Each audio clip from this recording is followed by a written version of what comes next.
Our story begins with a man who was once a top-tier national banquet chef, a master for whom even the Manchu Han imperial feast was a simple task. But while helping an elderly lady cross the street, he was struck by a truck and transported to the Great Tang Dynasty, a place where cooking was, well, limited. He found himself in a world where the only dishes were steamed or roasted, and the seasoning was repetitive and dull. Working as a lowly servant in the imperial kitchen, he originally intended to just slack off and live a quiet life. However, he didn't expect the aroma of his simple egg-fried rice to be so fragrant that it would lure in the young Princess Saisizi. And so, his culinary journey through this era began. It has been 3 days since he arrived in this world. In his previous life, he was a legendary chef who had won so many awards he had lost count. Now, he is nothing more than the lowest-ranking woodchopper in the kitchens of the Great Tang Palace. The gap in his status was wider than the distance between the peak of the Himalayas and the depths of the Mariana Trench. He told himself he could endure it, but after 3 days, the bland food was starting to drive him absolutely mad. At this time in the Tang Dynasty, cooking was restricted to steaming and boiling, and the smells wafting from the imperial kitchen reflected that. The air was filled with the scent of mutton and the stench of poorly fermented soy sauce. To be perfectly honest, the smell alone was enough to make him want to lose his lunch from 3 days ago. He decided to take advantage of the silence to whip up something hot and fill his stomach before anyone noticed. The rice was high-quality tribute rice, but in this era, pork was considered a lowly meat fit only for the poor. Only the common folk ate it, and this piece of leaf lard had cost him the very last of his meager savings. With everything ready, he decided it was time to start cooking while the pan was hot. He began by slicing the chicken into delicate pieces, letting his instincts take over. He looked at the bland palace food and realized he simply couldn't bring himself to eat it. But then, he realized with a start, he had been discovered. The little girl looks up at him and calls out a name, Xiaonan. She exclaims that the rice in his hand seems to glow and reminds us, quite rightly, that they are in the imperial palace. We see that even a neglected woodshed isn't a place for just anyone to barge into. Yet this little girl did exactly that. And who else could wander the palace so freely but Princess Jinyong, the most beloved child of the dynasty? He tries to shoo her away, telling her the food is far too oily for a child, but she isn't having any of it. He warns her that she won't be able to digest it and her stomach will surely ache later. He pleads with the little lady to stop eating, though his protests seem to fall on deaf ears. She calls him Pretty Xiaonan and begs for just one more bite. Just one, she promises. Faced with the Pretty Xiaonan treatment, he finally gives in. All right, he mutters. He tells her to stop her begging. She can have one bite, but absolutely no more than that. The little princess concludes that her mother must have lied when she said the imperial kitchen's food was tasteless. In her mind, all the truly delicious food had simply been hidden away by the handsome Xiaonan. She asks for more, but he tells her it's gone, and besides, this dish was prepared with far too much heavy oil. He knows that if a child with such a small frame eats too much, she'll be up all night with a stomachache. Fortunately, he has some honey citron tea he exchanged from his system, a luxury that simply doesn't exist in the Tang Dynasty. He decides she's a lucky girl and tells her to drink this instead. It's meant to help her digestion, and he warns her to stop crying once she's finished, or he might just toss her out. She finds it wonderfully sweet and delicious, a flavor unlike anything she's ever tasted. To him, this, sharing a good meal, is what a real life is supposed to feel like. Seeing someone so completely conquered by his culinary skills gave him a sense of pride that no official rank could ever match. Now that she's full and content, Xiaonan decides it's time to strike a deal with the little princess. He makes her promise that she won't tell a single soul about the food or the water she had here today. If her father or mother were to find out, he explains, he would surely be kicked out of the palace. And if that happens, she'll never get to eat such delicious meals or drink such sweet water ever again. The little girl, referring to herself as Shizi, insists her lips are sealed and she won't say a word to her father. She promises not to tell anyone about her pretty Xiaonan, no matter what. She even practices her lie, imagining herself telling people she has no idea Xiaonan is hiding in the woodshed cooking. Looking at her, he can't help but wonder if this child actually understands the concept of a secret. Meanwhile, elsewhere in the palace, the emperor is furious, calling his servants useless for failing to feed his daughter. Princess Jinyong hasn't eaten properly in 3 days, and he is disgusted by the food they've brought her. The smell of mutton is so strong he can scent it from miles away, enough to make even the emperor feel nauseous. The empress tries to calm him, calling him Erlang and noting that their daughter has simply been feeling unwell lately. The imperial physicians blamed a weak spleen and stomach, but the emperor remains convinced the chefs are just incompetent. He laments being unable to give his daughter a decent meal, just as the little princess, whom he calls Zizi, finally returns. He tells her he's been looking everywhere and playfully asks if she's been off sneaking snacks. The empress notices something immediately and asks if she's eaten, but the girl remembers what Xiaonan told her. Terrified that she'll lose her future meals if her father finds out, she quickly insists that she hasn't eaten a thing. She doubles down on her denial, claiming she knows absolutely nothing about any secret food. To be honest, her acting is a bit suspicious, especially since she seems to be hiccuping from fullness. And here we see a truly absurd sight. The son of heaven, emperor of the Tang dynasty, finds himself craving a single grain of rice. The emperor playfully threatens her, demanding to know where she snuck off to eat, or else he'll take drastic measures. He warns that he'll have the imperial chefs executed, making little Shizi panic because, despite Xiaonan's sternness, his food is far too good to lose. She begs him not to hurt anyone, desperately trying to protect her pretty Xiaonan from her father's wrath. In her flustered state, she insists that the golden rice wasn't tasty at all and that she definitely didn't drink any sweet water. She accidentally spills every detail: the location of the woodshed, the handsome brother hiding there, and even the tools he used. After hearing about the golden rice and sweet water, the emperor immediately orders his men to search the backyard of the imperial kitchen. He is determined to find out what kind of mysterious character is daring to feed the princess such unknown substances. When the guards find the leftovers, Shizi cries out for them to give it back, claiming it belongs to her and Xiaonan. The emperor looks at the food with disdain, noting that only laborers and farmers building the Great Wall would eat such humble fare. He finds the very idea repulsive, shocked that someone would dare serve common pork to the most noble princess of the Tang dynasty. He continues to mutter his disbelief, convinced that such a dish is beneath their imperial status. The emperor remains skeptical, staring at the humble bowl as if it were a personal insult to his lineage. His protests continue, yet we can see his curiosity beginning to get the better of his royal pride. He keeps insisting it's impossible for such a dish to be good, even as the aroma begins to fill the room. But then, he takes a bite. How could this be pork? The crispy lard crackles with a perfect, savory resilience. The more he chews, the more fragrant it becomes, with each grain of rice coated in egg and rich oils that pop against his teeth. The tiny flecks of green onion are a stroke of genius, cutting through the richness and leaving a lingering, heavenly scent. The empress, worried by his sudden silence, asks if it's poisoned. Poisoned, he replies. It's absolutely addictive. He admits it's incredibly delicious, cursing under his breath in delight, and claims it puts even the rarest delicacies to shame. And so, the emperor concludes that this, finally, is what true gourmet food tastes like. And so, the emperor demanded to know exactly where this pretty Xiaonan was hiding in his great Tang empire. It's quite impressive, really. With just one bowl of egg-fried rice, Xiaonan had managed to leave Li Erfing completely overwhelmed. But when the princess came to the imperial kitchen looking for him, Xiaonan deliberately smeared soot on his clothes to hide. He blended in with the other workers, sending her away empty-handed, and by the very next day, he was already onto his next creation. We see the older princess trying to stop her sister, telling Shizi to stop making such a fuss in this messy place. She reminded her that this area was dirty and smelly, and that their father had just lost his temper there yesterday. Shizi insisted it was just ahead, feeling frustrated that her older sister didn't believe her story. She claimed there was a divine Annie there whose food could actually dance, a bold claim for a toddler, to be sure. She even mentioned the sweet water again, and her sister played along, gently telling her that she believed her. However, the older princess found the place far too filthy and suggested they return to the palace for some refined Susan instead. Shizi wasn't having it, complaining that Susan had no flavor at all compared to what she had tasted. She was determined to eat that golden, glowing rice once more, and nothing else would satisfy her. Meanwhile, Xiaonan told himself that it was only thanks to his layer of soot and grime that he hadn't been recognized. He had successfully avoided being linked to the legendary golden fried rice from the day before. In the eyes of the Tang people, pork was considered lowly meat, but with his system's god-level knife skills, it became a supreme delicacy. To him, it was the ultimate flavor, far superior to the bland offerings of the imperial court. He considered the local salty tea, filled with onions, ginger, and salt, to be nothing short of a culinary heresy. Suddenly, a familiar voice rang out as little Shizi called for her auntie once again. Xiaonan wondered why she had returned so soon, only to see her dragging her beautiful older sister along with her. Shizi proudly introduced her, insisting that her sister was the most beautiful person he would ever see. Xiaonan wondered why she had brought someone else. After all, he barely had enough food for himself, let alone guests. Little Shizi didn't seem to care about his internal monologue, calling out for her auntie and begging for another bite. She even offered a trade, telling him that this time, she would leave her older sister as collateral. All she wanted in exchange was a little bit of that delicious meat, a fair bargain in the mind of a child. The older sister was horrified, scolding Shizi before turning her royal fury toward Xiaonan, demanding he put the plate down.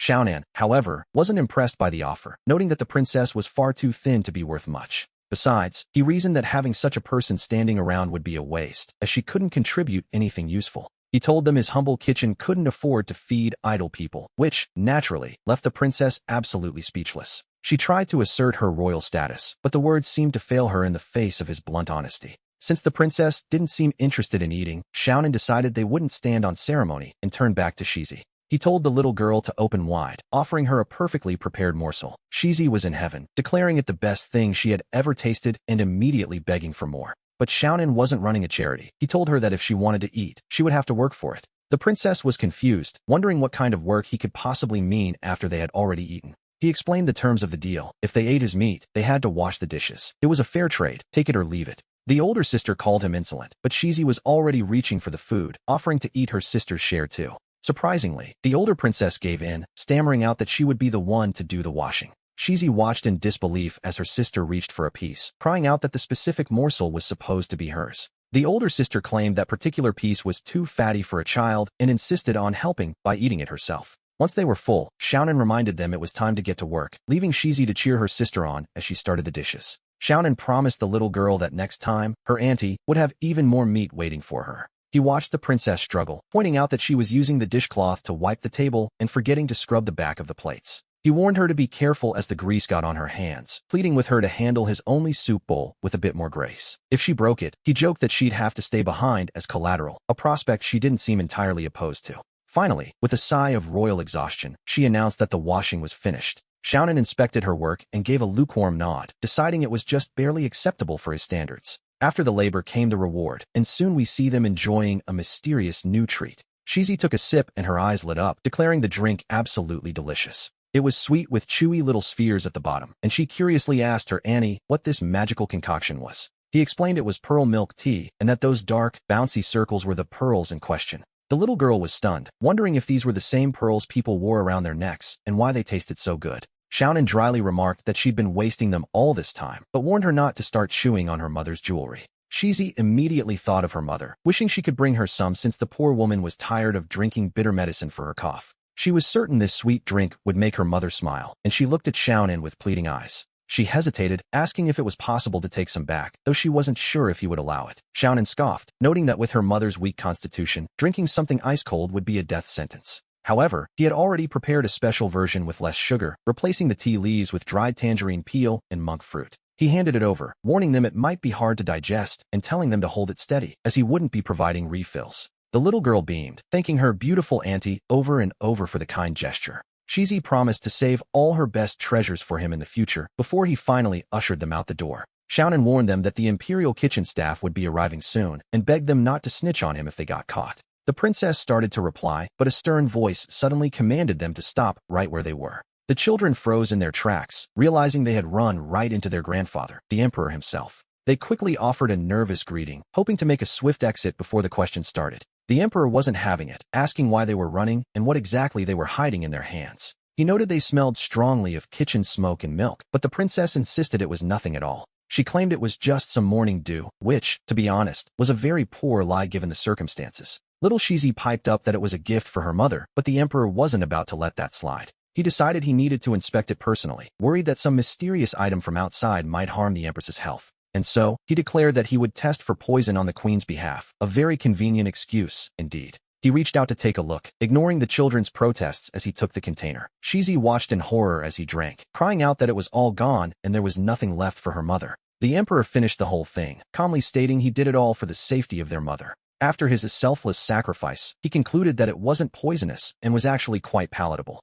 Then, his tone shifted as he demanded to know exactly where this drink had come from. He knew the Imperial Food Bureau couldn't produce such a unique flavor, and he wanted the truth. The princess scrambled for an answer, claiming they simply found the bamboo tube discarded by the roadside. She insisted they had no idea what it was and only picked it up because the container looked exquisite. The emperor chuckled, remarking that it was quite a lucky find for them to stumble upon. Since it was just found property, he decided the bamboo tube now belonged to him, leaving the children empty-handed. The emperor then told them to return to their mother, adding that they should take him to that lucky roadside spot sometime soon. Little Shizi was heartbroken that her mother wouldn't get her sweet drink, but the princess told her not to worry. She promised they would simply go back there tomorrow, as there was plenty more to be found. The princess planned to just wash another container, unaware that a single cup of milk tea was about to trigger a palace-wide search. Xiaonan felt he had been quite clever in avoiding trouble, until he noticed the little ancestor was still hanging around. Shizi was convinced the immortal grandpa had flown away, and for now, it seemed the immediate crisis had been averted.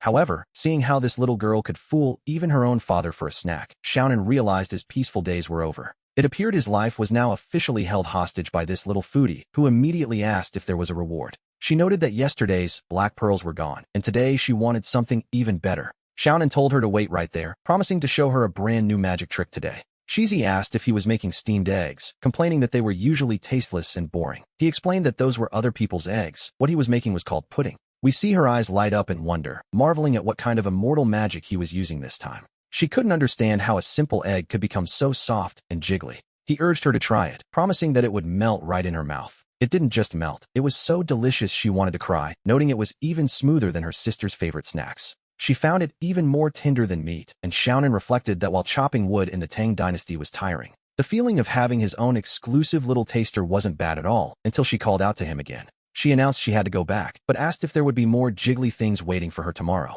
He told her to stop talking about the jiggly pudding and hurry back before her father discovered she was missing. Goodbye, immortal auntie, she chirped, promising that her lips were sealed and she wouldn't tell a soul. Xiaonan warned her that this was the absolute last time, especially if her father intercepted her again. He told her that even if they cried until the Great Wall fell, he was out of supplies. These were just leftovers, after all. Auntie, can I come back tomorrow morning? She asked, her eyes already full of hope for the next treat. He scoffed, asking if she thought his place was some kind of local breakfast stall. She began to pout and whine, insisting she wanted more of that white, soft goodness she had just tasted. He realized that if one must provide food for a cat, one certainly has to feed a Tang dynasty princess. Fine, tomorrow morning, he agreed, but warned her to be early or there wouldn't even be soup left. The next morning, we see that Xiaonan had woken up far earlier than usual to prepare. He stretched, thinking to himself that this, finally, was the kind of life a person was meant to live. It seemed his living environment finally met the aesthetic standards of the god of cooking system. He looked at the tough bun skins, deciding that his special filling was exactly what they needed.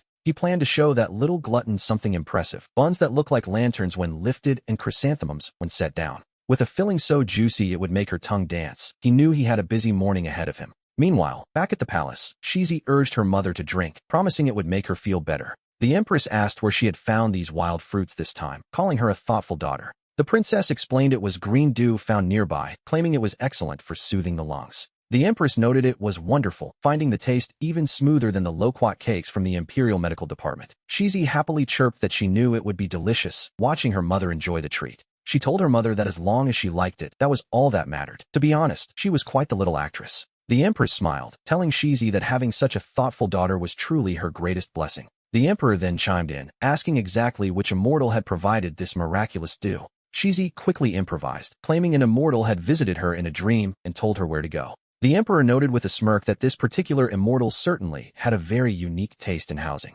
He pointed out the firewood on her clothes, and Shizi immediately bowed, admitting she had been caught. She pleaded that the master truly wished to remain hidden, and she couldn't break her promise of secrecy. The empress told her to rise, deciding that if the master valued their privacy, she wouldn't force the issue. She promised to look the other way as long as they stayed out of trouble, but added a small condition for tomorrow. She asked Shizi to remember to bring a portion back for her mother as well. The next morning, Shizi arrived at Xiaonan's place, instantly catching the delicious scent of fresh meat. Xiaonan told her to take a seat for a moment, explaining that the heat wasn't quite right yet. He estimated it would take another 15 minutes for the buns to be perfectly steamed. Finally, the moment arrived, and he announced that they were ready to be served. Shizi could hardly contain her excitement, her eyes fixed on the steaming basket. She watched with bated breath as the lid was lifted, revealing the masterpieces inside. The sight was even better than she imagined, and her stomach gave a hopeful growl. Everything was looking perfect, just as Xiaonan had planned. Shizi cheered, noticing that the buns really did look like little lanterns when he lifted them up. He told her not to rush, warning her that they were still incredibly hot, safety first, after all. He reminded her of the golden rule for eating these: lift them gently, move them slowly, and savor every bite.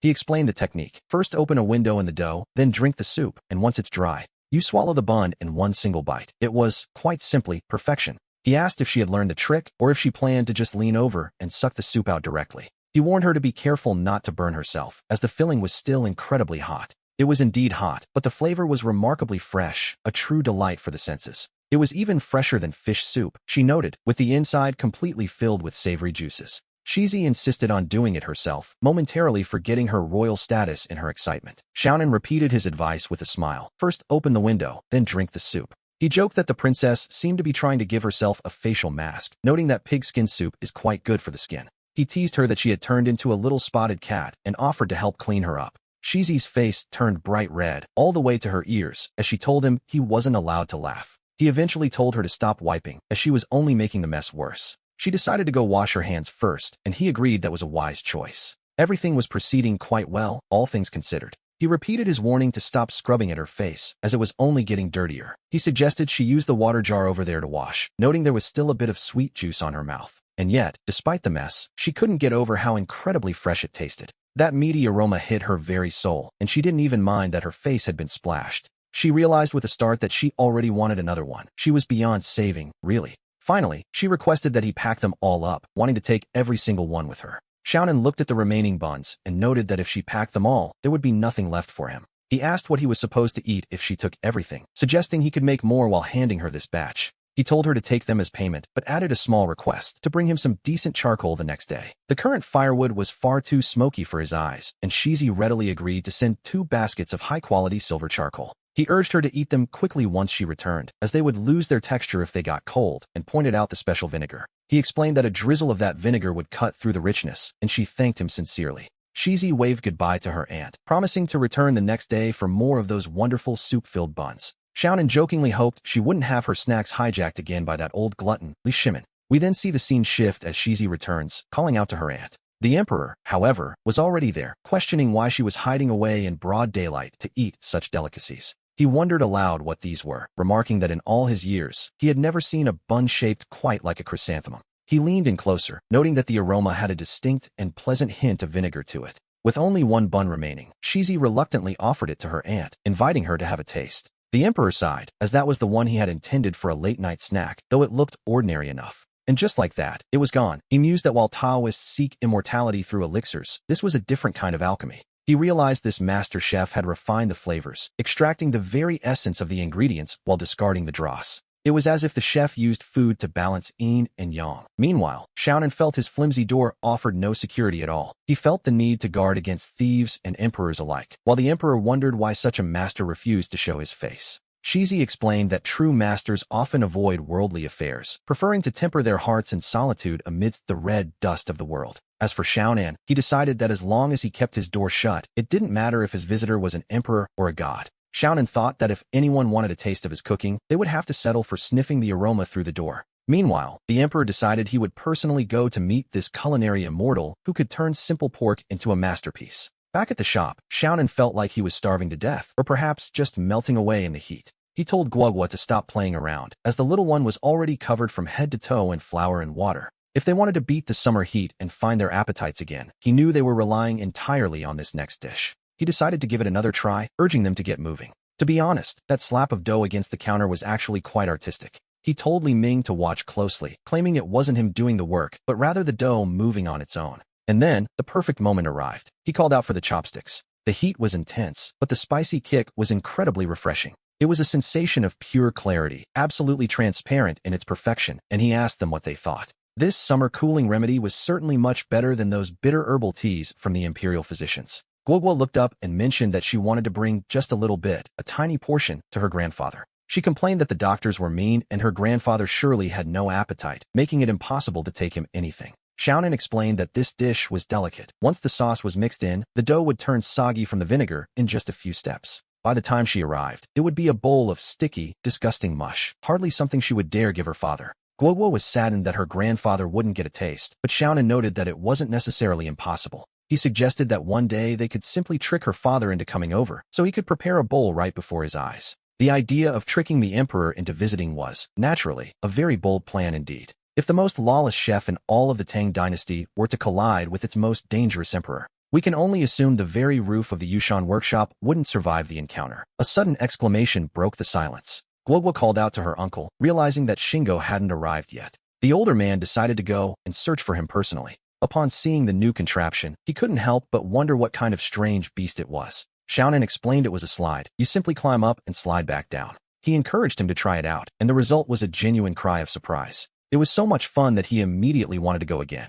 Xiaonan noted how leisurely he seemed, but reminded him that since the playtime was over, it was time to pay the rent. He made it clear he didn't support idlers. If one wanted to use the playground equipment, they had to work. He gave him a choice, suggesting that if he wasn't willing, they could just forget the whole thing. He even threatened to tear it down for firewood, which naturally prompted a panicked refusal. The man begged him to stop such talk, cursing his own loose tongue in the process. Finally, he relented and agreed to take over the task himself. As the shadows of the candles deepened, he began preparing the wind and cloud spring rolls. It was a moment where love and hate seemed silent, regardless of one's age. He told them to watch closely, explaining that for garlic spare ribs, one wants the flavor of garlic, not the bits. If the garlic itself hits the pan, it turns bitter. The secret is letting the meat soak in the garlic water instead. That, he claimed, was the only way to get a fragrance that reaches the bone. Then, he told them to wash up for dinner. He let out a quick breath, the food still steaming and incredibly hot. It was delicious, and the fragrance of the bone-in meat was truly something special. Shingo excused himself, saying he was going to wash his hands.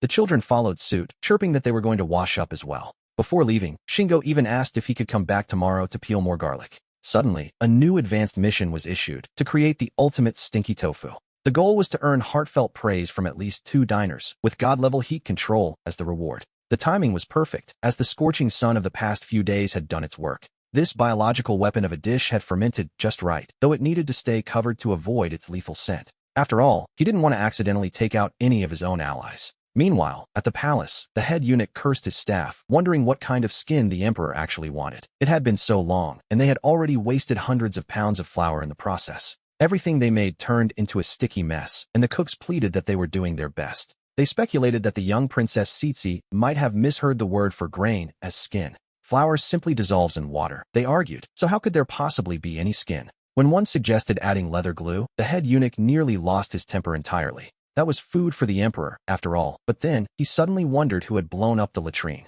He demanded to know who had left such a foul mess in the kitchen, threatening to find the culprit. He feared some rotten meat might offend the emperor, which would surely cost them all their heads. Someone cried out for help, noting that the mysterious substance had already turned completely black. It is clearly something rotten, the eunuch cried out, convinced the cook had finally lost his mind. The smell was overwhelming, leading some to wonder if someone was actually boiling waste in the kitchen. But the chef simply smiled, explaining that this was stinky tofu, foul to the nose, but a literal heaven for the tongue. One brave soul decided to take a tiny sniff, noting that it didn't actually smell like waste after all. He urged them to give it a try, confident that the flavor would win them over. And we see the magic happen. The stench transformed into a delicious fragrance the moment it hit their palates. The children scrambled for more, shouting for their older sister to hurry before their aunt finished every last piece. They begged for another serving, their initial disgust completely forgotten in the face of such a treat. Outside, the guards traced the scent to its source, certain the strongest stench was drifting from a dilapidated shack. It was truly pungent, as if a whole nest of rodents had met their end inside those walls. The leader ordered them to break down the door, determined to see what kind of filth was being hidden away. Inside, the feast continued, with everyone reaching for the juiciest, most flavorful pieces they could find. The head eunuch paused, confused as to why laughter was coming from a place that smelled like a disaster. The guards hesitated, fearing that breaking in might disturb something far more sinister than just a bad smell. He ordered them to seal the area first, terrified the odor might drift toward the emperor's quarters. The diners hurried to finish, knowing it would be impossible to explain their meal if the guards burst in now. When asked what they were eating, they kept it a secret. Some things are better experienced than explained. Little Princess Tsitsi complained of the heat, showing her aunt that the iced dates from her father had already melted. The weather was indeed brutal, and even the palace's ice reserves were beginning to run dangerously low. But our protagonist had a plan for the heat, telling them to watch closely and not even think about blinking. The air coming off it was truly cold, so cold, in fact, that it almost felt like it was burning his hands. Turning sweet water into solid ice in an instant seemed like nothing short of a divine miracle to those watching. But our protagonist knew better. It wasn't magic at all, just a simple physical reaction involving saltpeter. He began handing out the treats, telling everyone to come and take a bowl for themselves. Little Tsitsi squealed in delight, claiming the icy sweetness was so refreshing she felt like she had finally come back to life. The others were just as eager, immediately asking for a second serving before the first had even vanished. Meanwhile, in the palace, the emperor ordered Wang Dequan to go and fetch more ice to combat the heat. Dequan hesitated, explaining that today's ration was gone and the ice stored with the dates had melted far too quickly. He reminded the emperor that the remaining supply had to be saved for the retired emperor and the empress. The son of heaven sighed in frustration, finding it absurd that the ruler of the Great Tang couldn't even enjoy a bit of ice. Elsewhere, a concerned voice warned Yi to be careful, fearing the oppressive heat might be too much for her. When asked where she had been hiding, Tsitsi happily announced she had been at her aunt's place eating ice. Her father was skeptical, but she insisted her aunt had conjured it by throwing a pile of stones into the water. She described how the water suddenly turned into a massive block of ice, topped with goat's milk and fresh watermelon juice. It was red, sweet, and so cold it made her head freeze, a true miracle of turning water into ice. The emperor realized what this meant. The Tang dynasty would never lack ice in the summer again, helping both the sick and the commoners. More importantly, it meant he wouldn't have to sit in this furnace like a dried fish anymore, so he asked where Lizzie was. Cece replied that her sister was still there eating, so the emperor sent her back to bring Lizzie home at once. He wondered if this master truly possessed the power to create ice from mere stones, a feat that seemed impossible. But the child insisted it was the absolute truth. She had seen this unheard-of ice with her very own eyes. The emperor turned to Lizzie, noting that both the retired emperor and the empress were suffering in the heat, making this ice-making method vital for the court. He instructed her to observe closely and ask questions, as bringing this knowledge back wasn't just for his own appetite, though that was certainly a factor. It was, he claimed, for the very stability of the great Tang. Lizzie, ever the dutiful daughter, promised to do her absolute best. As she prepared to leave, he added a small request. She should bring a larger stone container when she visited the following day.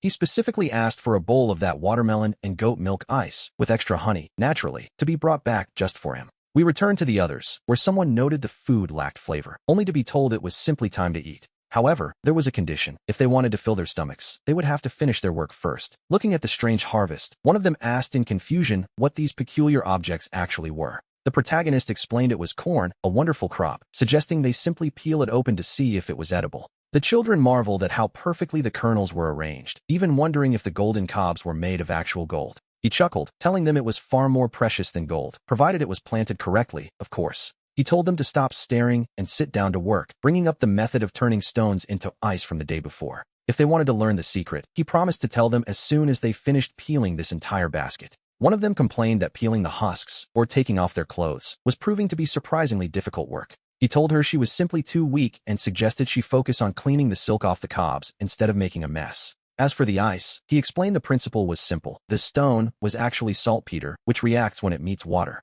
It absorbs the heat until the water freezes. Then, one can simply boil the water away to recover the powder and use it again. He inhaled the fumes, but it was useless. Saltpeter is merely a catalyst for making gunpowder, after all. To be honest, only a family with such vast resources would think to use something so volatile just to make a summer treat. He warned them not to eat the corn raw, as it still tasted of the earth and needed proper cooking first. The air was suddenly filled with a wonderful, sweet aroma. And there it was, the golden corn cake, finished and ready to be served. As they took their first bites, they wondered how something could taste this good without containing a single piece of meat. The sense of satisfaction was even stronger than eating a whole roasted goose, which, to be honest, is no small feat. He asked them if it didn't taste better because they had peeled the corn themselves, and they had to agree that it certainly did. One of the children teased her sister, noting she'd already had 3 pieces and should probably leave a little for their grandfather. Lizzie then asked tentatively if she might be allowed to share the secret of making ice with her father, the emperor. He told her she could tell him whatever she liked, provided she mentioned that while the ice was good, this corn cake was even better.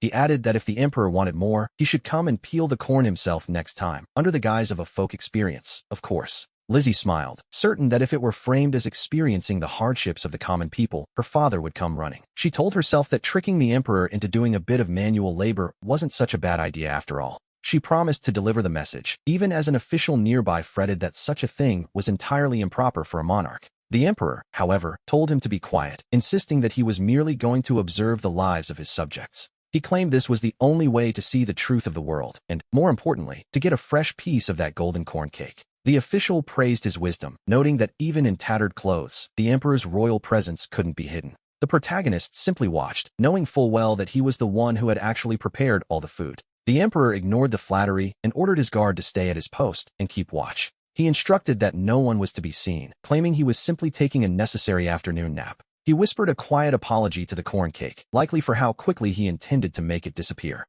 The servant admitted he had been blind to the situation and, seeing the master was busy, hurried off to attend to his urgent errands. Wait just a moment. We see an official blocking the path, asking exactly where His Majesty thinks he is going. The emperor, caught off guard, tries to act natural, claiming it is a total coincidence that he is out for a stroll. He explains that dressing as a servant is merely for convenience, as he supposedly wants to inspect the living conditions of the workers. The official, Xuanqing, notes that since the emperor is feeling so charitable, they should discuss the urgent reports of famine from Hunan. The emperor grows anxious, realizing that if they start talking about disaster relief now, there won't be any corn cake left for him. He tries to deflect, suggesting they discuss it at tomorrow's court session, but Xuanqing insists that the people's suffering cannot wait. The official is relentless, practically dragging the emperor back to handle state affairs. To be honest, he has a point. The emperor can only sigh as he is led away, his dreams of a golden snack drifting further and further away. Eventually, he relents, agreeing to a brief discussion while his mind remains firmly fixed on the kitchen.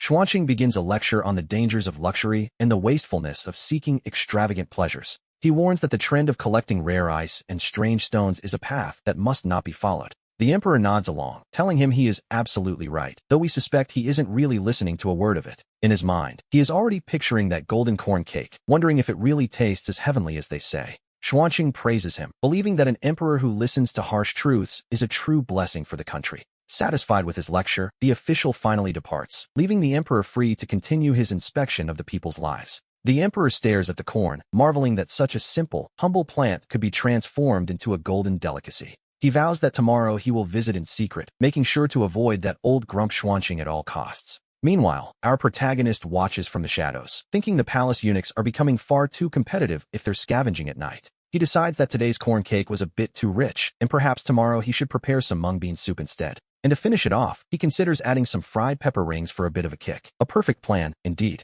The young Changzhou looks on in confusion, asking his aunt why she is playing with mud instead of making dinner. She patiently explains to the boy that she isn't playing. She is actually preparing to build a stove. But our protagonist corrects her. This isn't just a stove, it's the preparation for a dish called beggar's chicken. He explains that to make this delicacy, they must carefully coat it in yellow mud, ensuring the seal is airtight. Claiming his arms are sore from preparing the chicken, he decides to leave this delicate mud work to the two ladies. He reminds them that those who don't work don't eat, though the aunt wonders if he just wants her and Zier to play in the dirt. Zier doesn't seem to mind at all, eagerly jumping in and shouting that she'll do it. She finds the sensation of the cool mud surprisingly pleasant as she begins the task. Meanwhile, Lin Mingda tries to maintain his dignity, telling himself that any excitement he feels is purely internal. We see his shoes are already ruined, making his attempt to act sophisticated seem a bit ridiculous, to be honest. He eventually loses patience with their technique, telling them to move aside because they are being clumsy. He insists that the mud must be smoothed along the grain to ensure every single gap is completely sealed.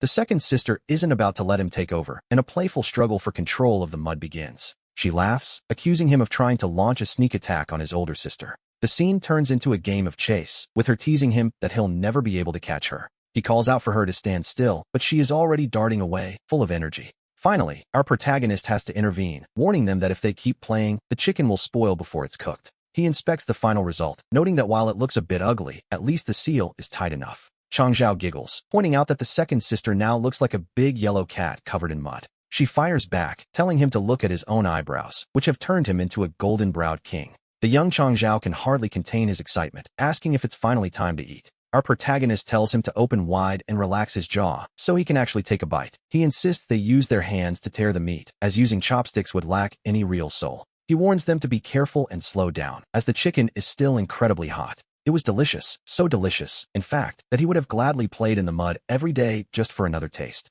The aroma is truly overwhelming, filling the air with a scent that is simply divine. But then, a practical problem arises. How on earth are they supposed to get back home looking like this? He suggests they just walk back, since it will be too dark for anyone to see them clearly anyway. He reminds them to take the unopened stone box along, so their father can have the honor of cracking it open himself. Back at the palace, the emperor is pacing, wondering why they haven't returned and fearing they might have fallen. When they finally appear, he asks where they've been, joking that perhaps the palace drains were blocked. He looks them over in disbelief, asking if they spent the entire afternoon digging out a ditch. He notes they look like a pack of mud monkeys, and all they've brought back is a single, ugly rock. Changzhou runs to him, calling out for his grandfather to give him a big hug. The emperor holds him off, demanding they explain exactly what this muddy fashion statement is all about. The boy explains it was all to cook a meal, adding that his aunt said this mud was actually very special. He says it had to be sealed perfectly tight, though he notes the master wasn't in a very good mood today. The emperor feels mocked by the lump of dirt, but his daughter insists the mud is just a shell for the essence inside.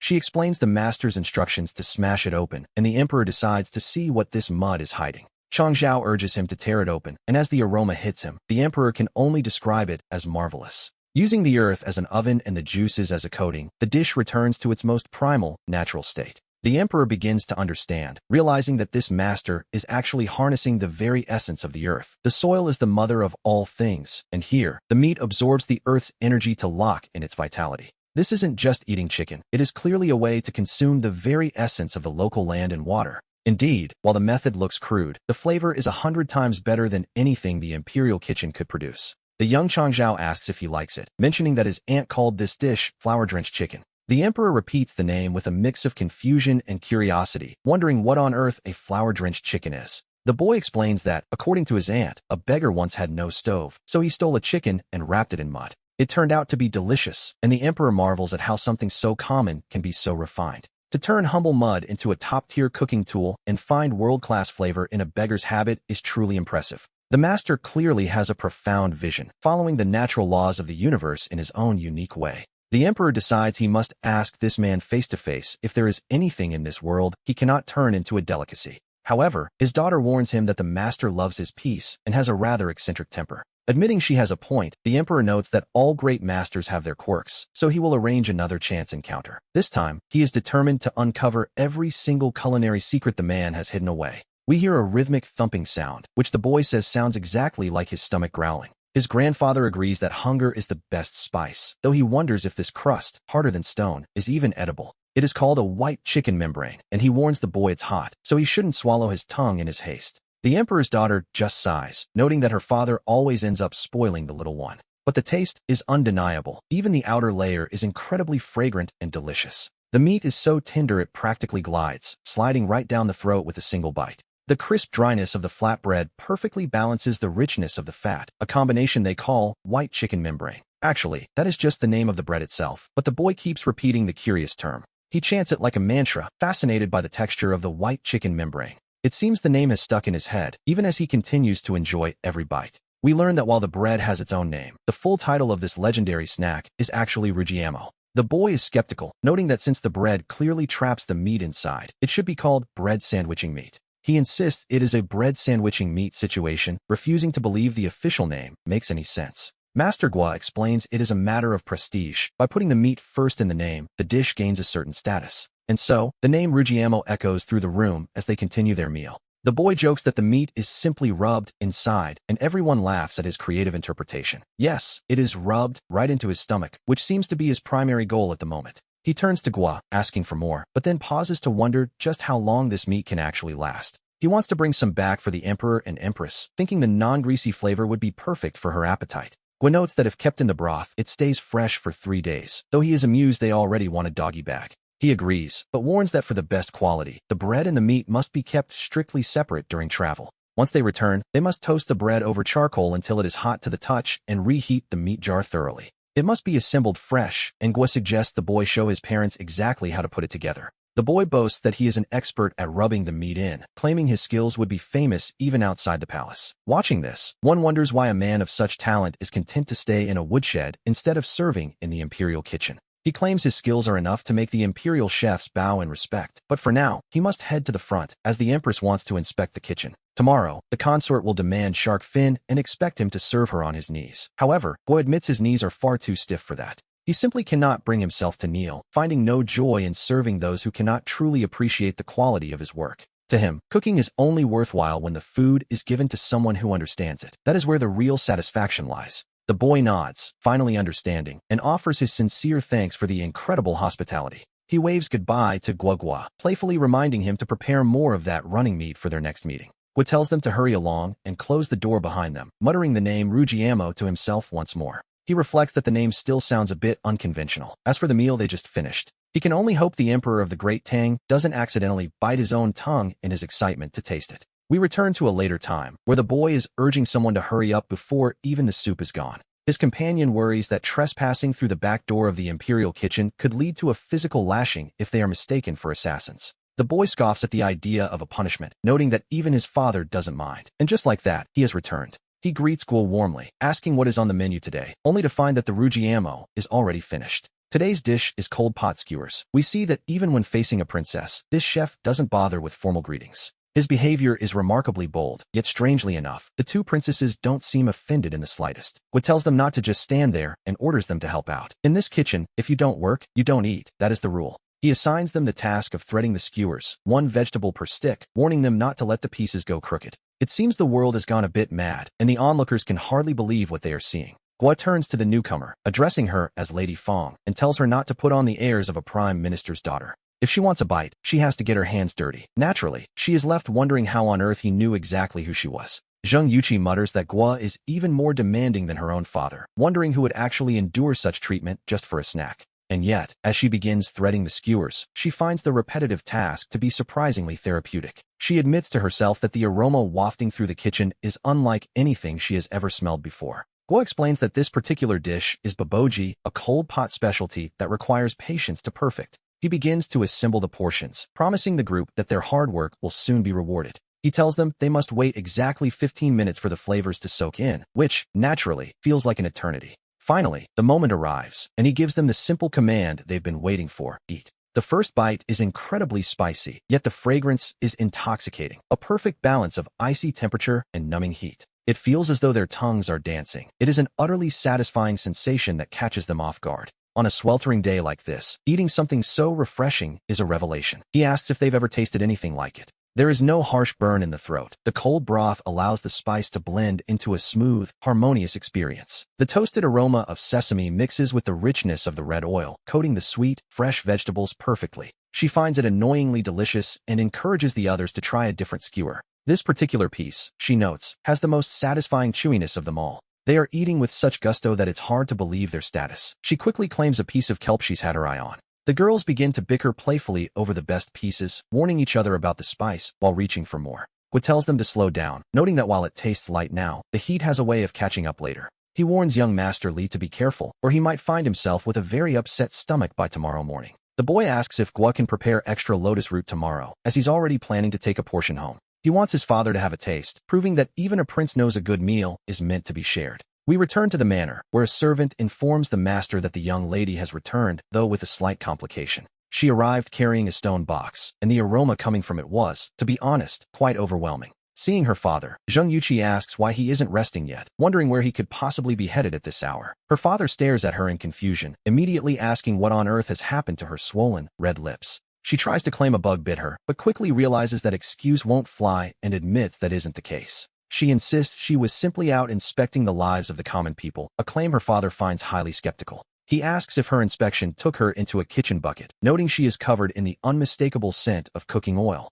Yuchi pouts, telling him not to be so harsh, as she was actually doing something quite productive. She offers him the box, urging him to try the contents, explaining that this is something truly special. She reveals it is a cold pot skewer dish, specifically prepared by that mysterious master they had discussed. The mention of a master makes him pause, his curiosity finally getting the better of his irritation. After he takes a bite, she asks with a grin if it feels like his tongue is dancing, just as hers did. He scoffs at the nonsense of a dancing tongue, yet immediately demands another skewer of that dark, mysterious tripe. She explains the tripe is the crispiest part, adding that Master Guo insisted it be dipped twice in the red oil before shouting for water. The heat hits him hard, but he exclaims that it feels absolutely exhilarating, a truly satisfying burn. He asks for confirmation that the master made this, and she confirms that it was indeed his handiwork. He muses that the man must be a genius to take the cheapest offal and turn it into something so remarkable. The dish is stunning, leaving him lost in thought until Yuchi asks what is on his mind. She asks if he wants the chicken feet next, noting that the boneless ones have the most satisfying chew. He eagerly agrees to keep eating, and then instructs her to return tomorrow to bring him even more.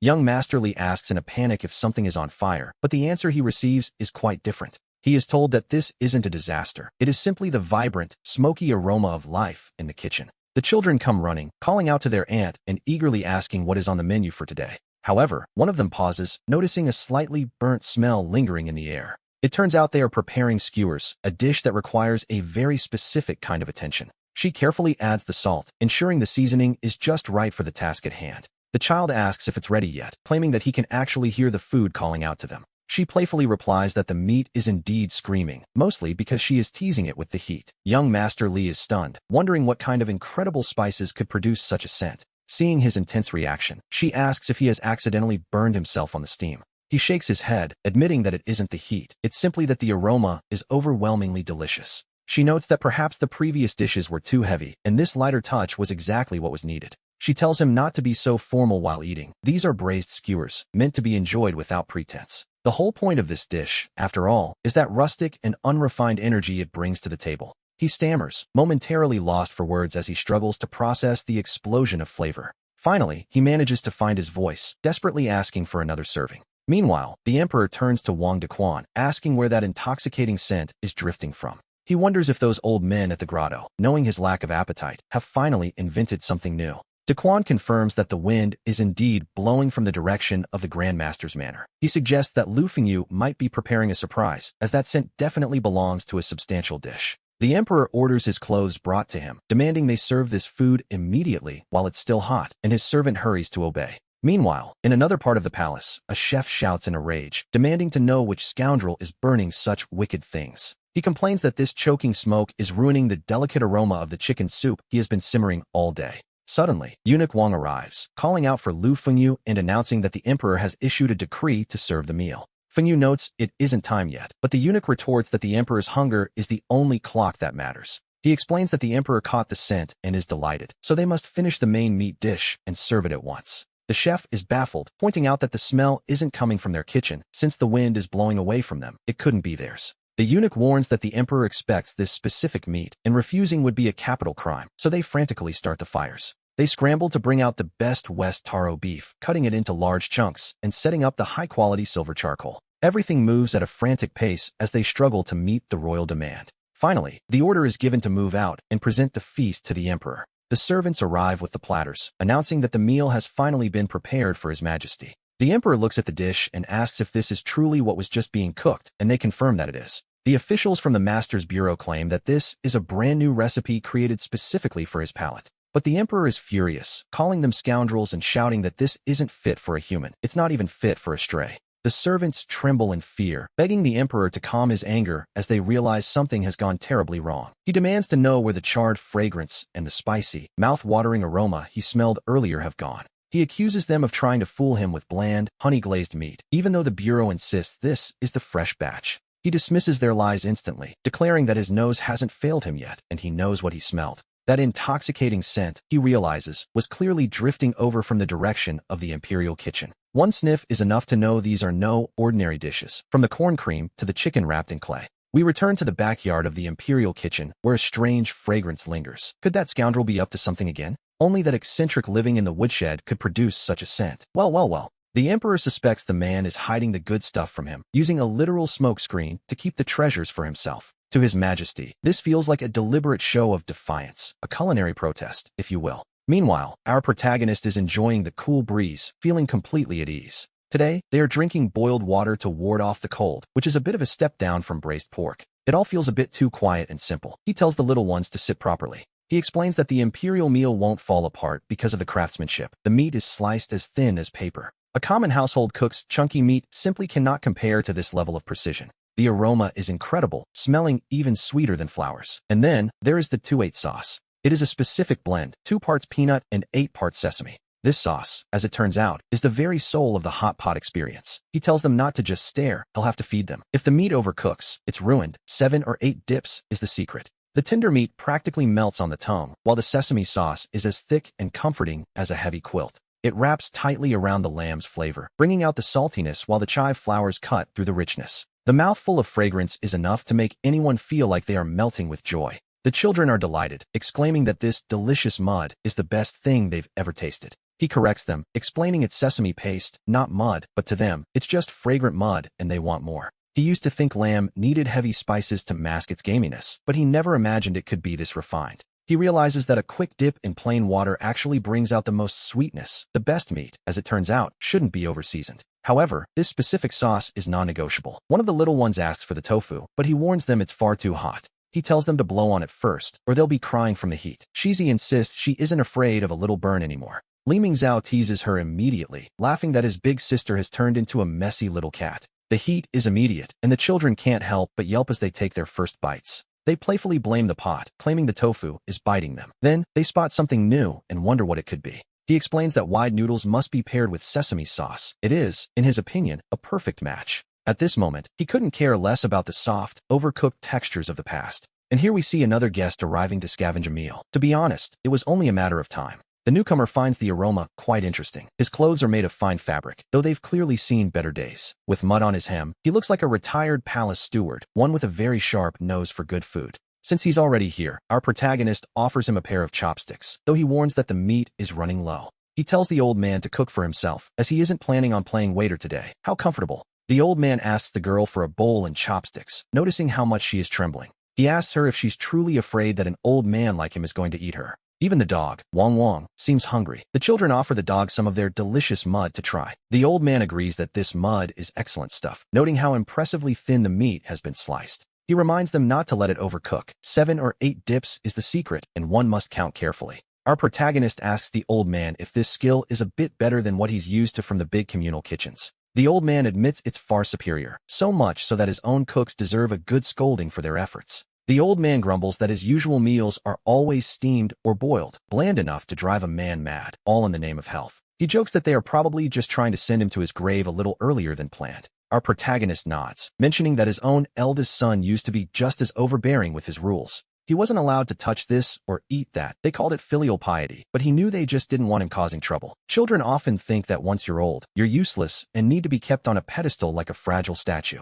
But what do the elderly actually want? Just a bit of freedom. Yes, to be honest, freedom is the only thing that matters. He finds no joy in being treated like a clay idol. He's retired now, and he should be able to eat whatever he pleases. Calling the act of handing over a throne retirement is quite the understatement, but these two men seem to have found a common bond. It is, all things considered, a very pleasant scene to witness. Nearby, the children are busy feeding Wong Wong, telling the dog to try the slippery noodles because they're fun to eat. The old man sighs in contentment, admitting he hasn't had such an enjoyable, hearty meal in many years. He tells them not to move while he catches his breath, declaring that our protagonist's cooking skills are truly peerless. He suggests they should see each other more often, even going so far as to call the younger man his little brother. A retired emperor calling a common laborer his brother. One has to wonder if anyone's head is safe after such a statement. Our protagonist agrees, suggesting that since the old man is full, he should find a way to digest his food. But how? The old man suggests a stroll through the imperial gardens, though he immediately admits that sounds incredibly boring. He wonders what else there is to do, looking around for some form of entertainment. Suddenly, a familiar clacking sound fills the air. It is the sound of mahjong tiles being shuffled. He explains that this game is the perfect cure for boredom and a rusty brain, especially for an old gentleman with time to spare. He asks if the old man is brave enough to try it, noting that the game requires strategic formation and a talent for reading people. The old man scoffs, asking if our protagonist really thinks he's up for it. He's not afraid, but he'll need to know the rules first. However, they are one player short, so he decides to drag Erjong into the game to fill the empty seat. The game begins, and the old man laughs as he thanks him for the tile, only to realize the little brat just intercepted his winning move. Our protagonist simply smiles, noting that there are no fathers or sons on the battlefield, and certainly no hierarchy at the mahjong table. He tells the old man that if he has a match, he should take it, urging him to stop hesitating and just play his card. The old man grumbles about the pressure, finally deciding to play a tile and declaring a Kong with a sudden burst of energy. We see them focused on the tiles, the white dragons, the suits, and the intricate characters that dictate their fortune. Suddenly, the old man shouts in triumph. He's hit a half flush and all pong. He's won, and he demands his winnings immediately. He tells the others not to be sore losers, admitting this is far better than sitting on a stiff chair listening to boring lectures. He muses that if everyone in the imperial court played this, they wouldn't have so much free time for their usual nonsense. All that scheming would simply vanish. But then he yawns, claiming he's tired, though he's easily talked into just one more round. He claims he's just starting to get the hang of it, but eventually, it's time for him to head out for the day. Our protagonist reminds him that this is just a humble woodshed where he still has logs to split, but the old man has other ideas. He decides the mahjong set belongs to him now, calling it a well-deserved gift of filial piety from his little brother. Our protagonist just waves him off, telling him to take it. It's clearly not worth the argument. The old man says he might return at the same time tomorrow, depending on his mood, and reminds the younger man to bring fresh ingredients. He jokingly warns him not to just be a freeloader, which, to be honest, is quite ironic coming from him. Once outside, he turns to Wang Dabin, asking if his imperial robes and crown are properly straightened and dignified. Wang Dabin assures him that his majesty looks as majestic as a dragon, his appearance perfectly in order. And just like that, the atmosphere shifts as the current emperor arrives to pay his formal respects to his father. The emperor's second son, Erlang, has arrived to pay his respects. He looks at his father in confusion, asking what exactly the retired emperor is doing out here. The old man waves him off, telling him it's nothing important and wondering why he's bothering to visit so late. He tells his son to go back and rest, complaining that he's just standing there blocking the light. Erlang notes that while his father usually dismisses him with resentment, today he seems more annoyed that his fun is being interrupted. When asked if he has eaten dinner, the old man happily confirms that he has, and that it was quite excellent. He claims it was far better than the slop served by the imperial kitchen, which he now compares to a pig market. The current emperor is stunned, wondering what he's been eating every day and demanding to know who prepared this meal. The old man snaps back, asking if he plans to arrest the cook and telling him to mind his own business for once. He warns Erlang not to ruin the only joy he has left in the palace, and the son, sensing the mood, quickly retreats.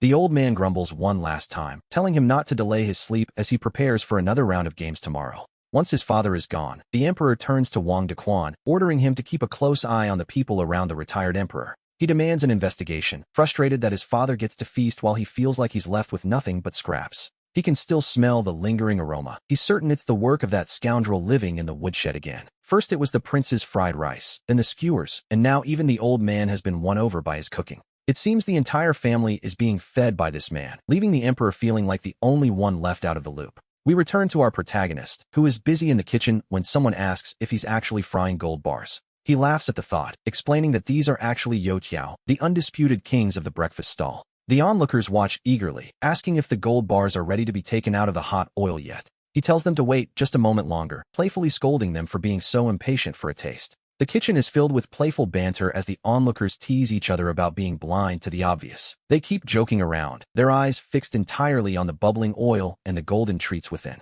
It seems the anticipation for a good meal has made everyone a little lightheaded and rowdy. The laughter continues, a rare moment of genuine joy in a place usually governed by strict rules. Someone asks if they're done yet, urging him to fish them out before they overcook and turn tough. He tells them not to rush. A second fry is the secret to making them perfectly crispy. A young voice chimes in, claiming the aroma was so strong they could smell it from under their blankets. The child stares in wonder, asking if these are just giant fried sticks. He explains these are called youtiao, playfully poking the child's belly as he speaks. They are incredibly crunchy on the outside and airy on the inside, truly a delight to eat. Naturally, everyone else immediately starts clamoring for a piece of their own. He warns them they're scalding hot, suggesting they pair the bread with last night's plum soup to cut the grease. The verdict is unanimous. This is 100 times better than those bland, heavy flatbreads they usually endure. Meanwhile, in the grand halls, the officials believe that opening the granaries and reducing taxes has finally calmed the people. The emperor notes that they still need to dispatch their most capable and virtuous generals to oversee the efforts. However, his mind wanders as he realizes this scent is exactly like the fried food he missed out on in his dreams.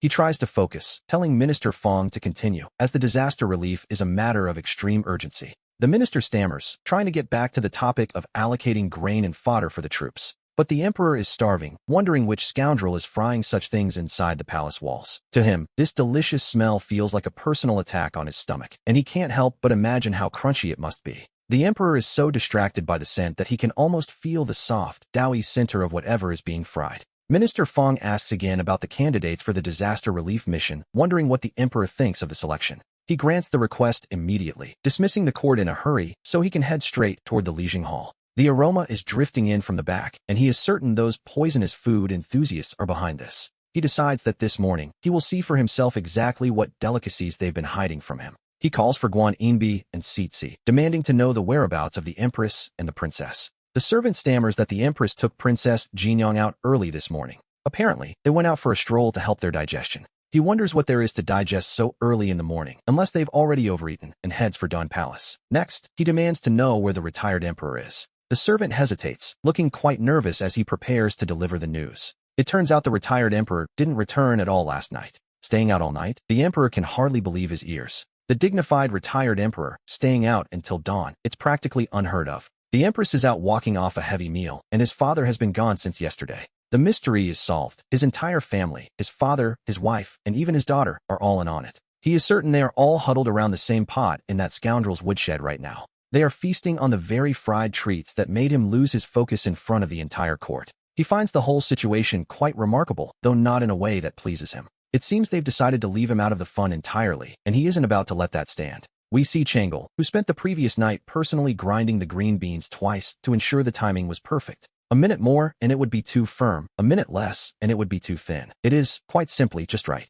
The retired emperor looks at the dish, wondering if this is some kind of unformed tofu. It is tofu brain, and now the real question arises. Should it be eaten sweet or savory? Changle insists that garlic is a wonderful thing, perfect for both sterilization and enhancing the flavor. To be honest, without garlic and chili, the dish is nothing more than a body without a soul. The retired emperor agrees that this is the right taste, something with a real kick to it. He then hands a portion over to the little princess Jinyang. She finds it delicious, firmly believing that the sweet version is the only way to go. She tells her father that he doesn't understand, claiming the savory version doesn't taste good at all. The retired emperor calls her a silly girl for wasting good food, insisting that tofu brain must be salty and spicy to be fresh. He claims adding sugar makes it worse than pig slop, but she retorts that the salty version is the real pig slop. He maintains that savory is the only orthodox way, asking the Empress to judge her younger sister's strange preference for sugar water. He asks if this isn't a total waste of a good ingredient, but the Empress knows that only children feel they have to choose. In the palace, everything is forbidden, but in this broken yard, she decides she wants both versions. She then turns to Li Yuran, politely asking for a small favor. She asks Yuran if he could pack a portion of this tofu brain and some fried dough sticks for her father, the emperor. He was told that fried dough could be brought along, but the tofu pudding was out of the question. Why? Because even with a fast horse, the trip to Shurha would take at least 15 minutes. The problem is the texture. Once it leaves the pot, the delicate curd begins to separate and lose its form. By the time it reached the emperor, it would be a sour, watery mess, which isn't exactly the best way to show filial piety. The retired emperor suggests that bringing back a single fried dough stick should be more than enough for the emperor to satisfy his hunger. He jokes that it will keep him from starving, then urges everyone to return quickly so he can finally catch up on his sleep. He mentions that his head is still aching from the effort of the previous night, leaving the emperor to wait in anticipation. It seems the emperor will only get to smell the memory of that delicious tofu brain, rather than actually tasting it himself. Back at the palace, the emperor is pacing, wondering why they haven't returned yet, and complaining about how long they've made him wait. He eagerly asks what wonderful treasures they have brought back for him from their little excursion. They present the fried dough sticks, explaining that they were incredibly crispy and delicious when they first came out of the pan. However, since they have been sitting for a while during the journey, they have naturally become a bit soft and chewy. The emperor is incredulous, asking if they really spent the entire morning and stayed out all night just for this. He can't believe they went through all that trouble for a piece of dough, but they explain there was also tofu brain involved. They describe the sweet and savory versions with fresh gravy, but explain that Li Yuran warned it would turn to water if transported. Because of that delicate texture, it was simply impossible to bring a portion back to the palace for him to try. The emperor is convinced that this mysterious expert, Yuran, did this on purpose, absolutely on purpose, just to spite him. He grumbles that the man would rather throw it away than let him have a taste, then irritably calls for his servant, Wang Dequan, to serve dinner. In a fit of pique, he demands the gamiest mutton available, determined to eat his fill just to spite them all. We return to the yard, where the retired emperor has spent the entire afternoon watching Yuran tirelessly pound and fold a mound of dough. He asks if he's folding blankets, but Yuran explains this is the process of puffing, layering flour and oil repeatedly to create a pastry.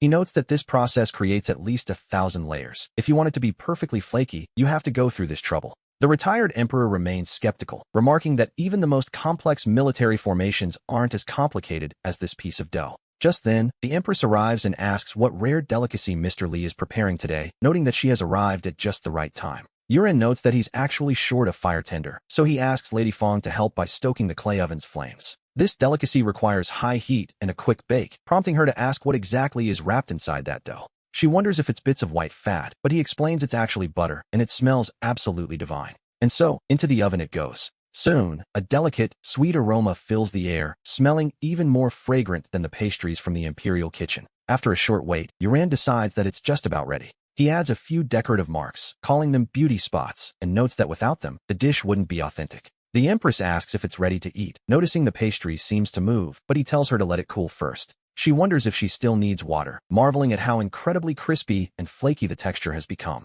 We see the many layers inside, looking fresh, smooth, and perfectly layered. The retired emperor finds it wonderfully sweet, realizing that it truly does have 1,000 layers after all. It shatters at a touch and melts instantly. The pudding inside is almost impossibly tender. He considers it a masterpiece, calling Yuran's culinary skills something truly divine. In his mind, it's miles better than the hard shortbread from the palace, and he immediately asks for more. Lady Fong wants to bring some back for her mother, but Yuran explains that's the last of the batch for the day. He suggests her father should come wait in line himself, as the beautiful auntie said they shouldn't be taken away. If they were carried back, they would simply crumble, but the girl can't help but feel sorry for her mother. She laments that her mother always has to eat cold leftovers back at the palace. A little later, the retired emperor calls out to his companion, signaling that it's time for them to head out. Yuran asks if something is wrong or if his stomach hurts, but the old man quickly insists that he's perfectly fine. We see Yuran holding a water bottle perfectly still, explaining that he is simply practicing his internal cultivation. Old Chung, meanwhile, is absolutely amazed, feeling as though his eyes have been opened to something new today.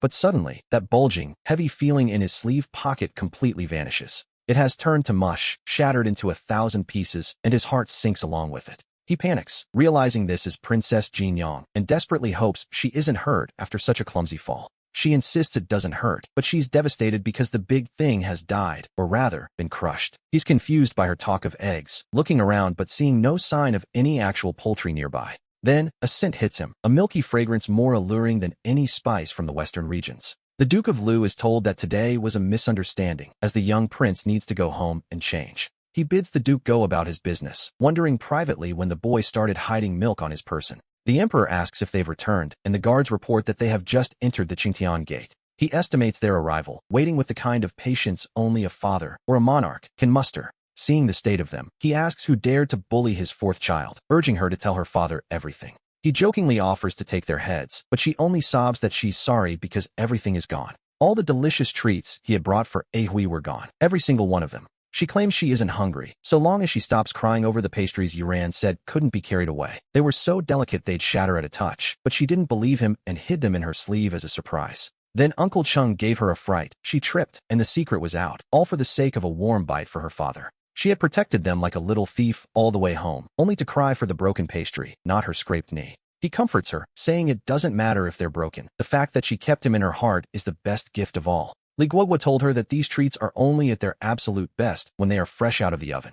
But now, as we see, they have turned into a messy paste, and she tearfully apologizes to her father. The Emperor takes a taste, noting that despite the appearance, it is remarkably sweet. She explains that it contains milk, specifically, that rare milk from the western regions. There were eggs too, she adds, along with a rich, golden oil that made them special. She asks if it tastes good, wondering how a cold scrap from a sleeve could possibly compete with the palace kitchen's finest dishes. He assures her it is delicious, and to be honest, it is the most sincere meal he has ever had. He declares it the sweetest pastry in the world, prompting her to suggest bringing a large iron box next time to protect them. She even plots to steal Li Guogua's iron bucket, a plan her father finds quite amusing. He agrees, suggesting that next time they might as well just bring the boy's entire cooking pot back with them. We return to the present, where old Chung asks if the boy plans to practice the drums, noting the creatures look like scorpions come to life. The old man scoffs, claiming there is absolutely nothing in this world he hasn't seen before. Yuran explains that eating these requires courage, introducing them as crayfish, a delicacy he's quite proud of. He calls them the overlords of the water, though the others are still left wondering exactly what these things are. He introduces himself formally to Mr. Su, welcoming him to Yushan Workshop as if he were entering a dragon's lair.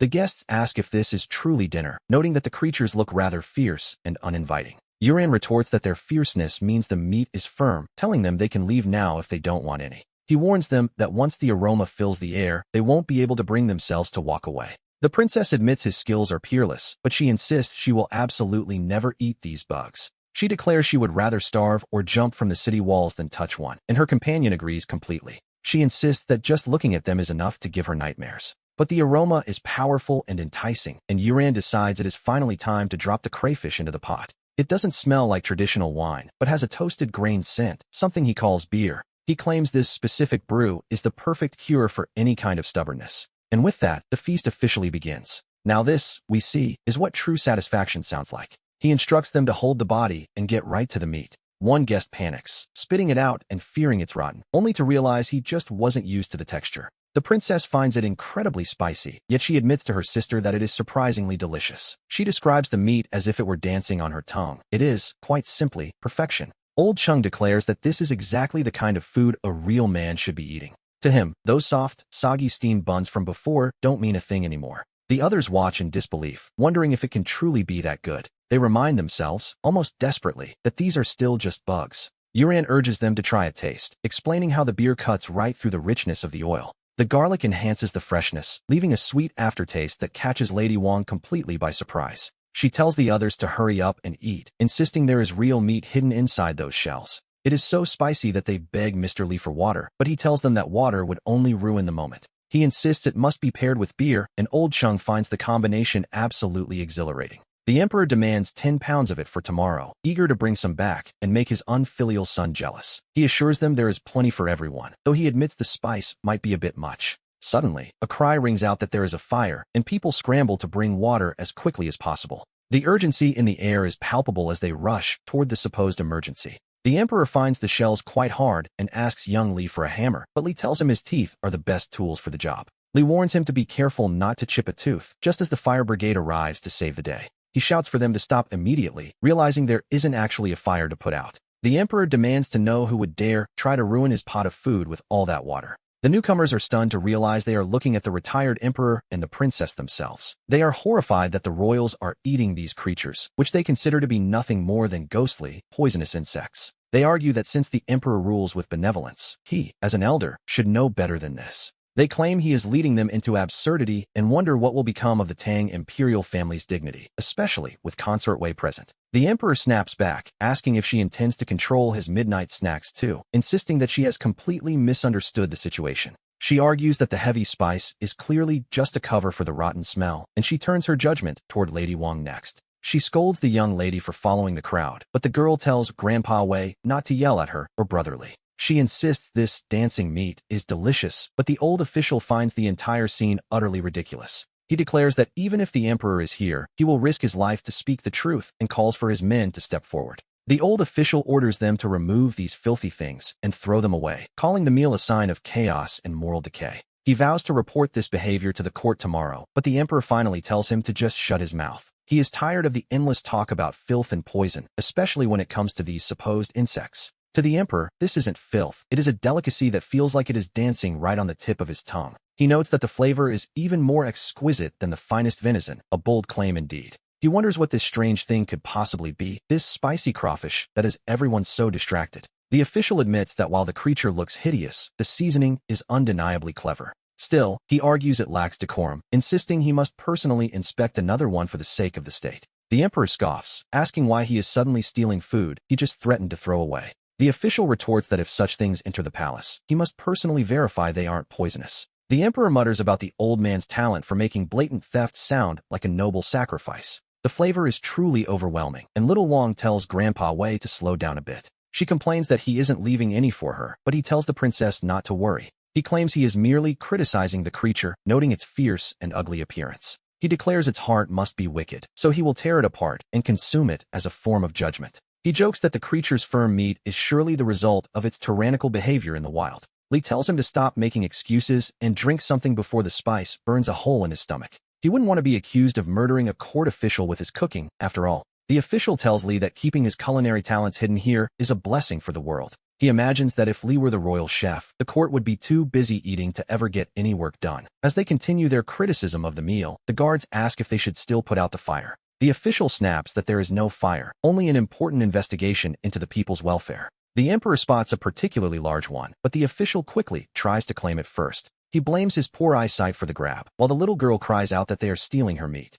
Li assures them there is plenty more in the pot, noting that while the spice is addictive, it certainly feels like his mouth is on fire. The emperor declares that a midnight snack without wine is no snack at all, demanding that Li fill his glass immediately. He notices the vessel is made of colored glaze, a rare masterpiece from the western regions. He is shocked to see such a treasure used simply to hold wine and left to chill in a common well. Li tells him not to make such a fuss, calling the brew liquid bread, a rather modest description for such a drink. The emperor finds it refreshing and invigorating, noting how the icy, crisp flavor brings him a sense of pure joy. He proclaims this a true man's drink, far superior to the weak, dishwater-like spirits he is usually served. The bubbles pop in his mouth like tiny firecrackers, and he realizes the drink is perfect for cutting through the heat and grease. He admits the effect is truly remarkable, addressing Li as a brother for the first time. He remarks that Li is an honest man, unlike the spineless cowards who populate the palace. He scoffs at those who tremble like they've seen a ghost, while little Wang worries that her grandpa has had too much to drink. She reminds him that Li Yuran is just a servant, but the emperor waves her off with a series of dismissive grunts. He insists Li is a man of great talent and a true confidant, though Li modestly suggests it was just a simple meal. The emperor argues that life is about enjoying good food, dismissing strict rules and etiquette as utter nonsense. In his excitement, he proposes they become sworn brothers right then and there, bound together as family from this day forward. The official panics, stammering that this is impossible and wondering what would happen if the emperor, the real one, ever found out. The emperor retorts that he doesn't care what that man thinks, threatening to thrash anyone who dares to complain. The official realizes everything has gone mad. If the retired emperor calls Li brother, the current emperor and the princess face a very confusing family tree. Li agrees to the bond, flattered by the old man's respect, but reminds him that business is still business. He tells him to bring more money next time since he doesn't do credit, and the emperor laughs at his bluntness. The emperor, clearly in high spirits, promises that tomorrow he will have all the gold from Dine Palace delivered straight to Li. We move to another part of the estate, where things are certainly looking lively today. Li notices little Yaya looking quite miserable and asks what's wrong, wondering if someone has been bullying her. He asks if old Lee has been shouting again, or if some short-sighted servant has dared to upset her. He tells her to share her troubles with her brother Lee, promising he'll be the one to settle the score for her. He gently coaxes her to open her mouth so he can take a look, teasingly asking if she's given up on eating delicious treats. He mentions that he was planning to make some soft, sweet desserts today, but if she won't open up, well, he suppose he'll just have to eat them all himself. To be honest, he didn't think it was such a world-ending disaster. Yaya finally whimpers to Auntie Lee that her tooth feels like it's about to fall out. She asks with genuine concern if it really is coming loose. She worries aloud if this means she is destined to become a toothless old woman forever. Lee chuckles, asking who on earth told her that losing a tooth makes you an old lady, though Yaya remains unconvinced. She complains that even a tiny movement hurts, and worse, she thinks it makes her look quite ugly. He tells her to sit still and stay put. Since her teeth are bothering her, he has a plan. He decides to whip up something special that can be swallowed without any chewing at all. He explains that meat prepared this way will simply melt in the mouth. It's so delicate, in fact, that it won't even need to touch her aching teeth. He covers the dish with a plate to prevent any steam from dripping down and ruining the smooth surface.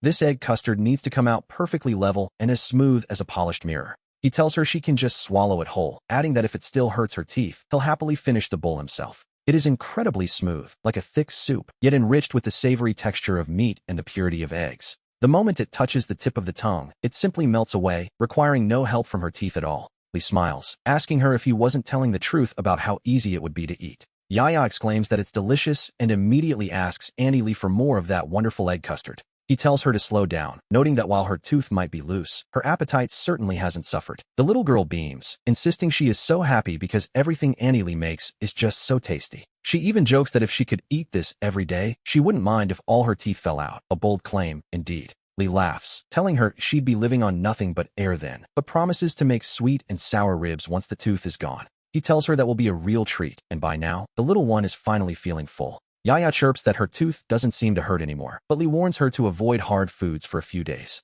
He tells her not to crack walnuts or bite down on it, insisting she must let it fall out on its own. She agrees, but her mind is already on the future, asking exactly when those sweet and sour ribs will be ready. He says it will be the moment that tooth retires with honor, prompting her to ask if she can just bite it off right now. He calls her a little ancestor, reminding her that teeth aren't like chives that just grow back the moment you pull them. Deep down, he knows there is no need to rush. Things are always best when they happen in their own natural time. Pulling it by force is just asking for pain, and while she might not understand that yet, he wants her to remember one thing. Whether she has teeth or not, her brother, Lee, will always have a meal ready for her, and he offers her a taste of something new. This one is sweet and requires no chewing. One quick sip and it goes straight down. To be honest, it looks quite tempting. He recalls that Zwir was the one clamoring for something sweet just a moment ago. Zwir refuses, claiming he has no appetite, even though he admits the scent is undeniably sweet. Deep down, his heart is heavy. He remembers how she used to run to him, but now she only hides from his presence. The attendant suggests that perhaps the princess should visit Master Lee again, but the emperor isn't quite sure what to make of that. He grumbles that as a father, he shouldn't have to rely on a cook to soothe his daughter, and doubts the imperial kitchen can cure her appetite. He orders the chefs to prepare something to stimulate her hunger, yet all the little girl wants is her Auntie Lee. They serve duck soup with sour bamboo shoots and soft meat porridge, presenting the feast to the emperor with great ceremony. As the imperial dishes are laid out, we see Auntie Lee arrive, telling the little one to sit down and rest for a moment. She explains that this particular dish takes quite a bit of effort, and while it is sour on its own, there is a secret to it. It is a special remedy, she says, specifically designed to handle that sharp, sour tang she's been tasting. The sourness seems to linger in the air, repeating like a sharp note that just won't fade away. It is sour, indeed, perhaps a bit too sour for a young palate to handle all at once. The tartness continues to overwhelm her until finally, Lee hands her something new to try. She tells the girl this is for children who refuse to eat because of loose teeth, noting that most medicine is usually quite bitter. However, this treat smells wonderfully fragrant and sweet, which is a welcome change from the usual remedies. Lee observes the cooking carefully, noting that the heat was just right to bring out the perfect glaze. The little girl looks up at her Auntie Lee with wide, curious eyes, wondering what this shiny creation could be. She wondered if the shiny treat was too hard to bite, but was quickly reassured that there was no need to force it. The sugar shell was perfectly crisp, shattering at a touch to reveal the soft fruit and even softer bean paste inside. She was told not to gnaw with her front teeth, but to use her back teeth to gently crack it open instead. Sour, sweet, sandy, chewy, and crispy, it was as if 5 different flavors were having a friendly brawl on her tongue. And it really didn't require any effort to eat it all. It was just sweet, wonderfully, incredibly sweet. It was the perfect balance of sour and sweet, a flavor that seemed to dance on her tongue. She asked if she could bring some to her older sister, and was told that everything here belonged to her. She could give them to whoever she liked, though Lee wondered if she could even carry such a heavy load.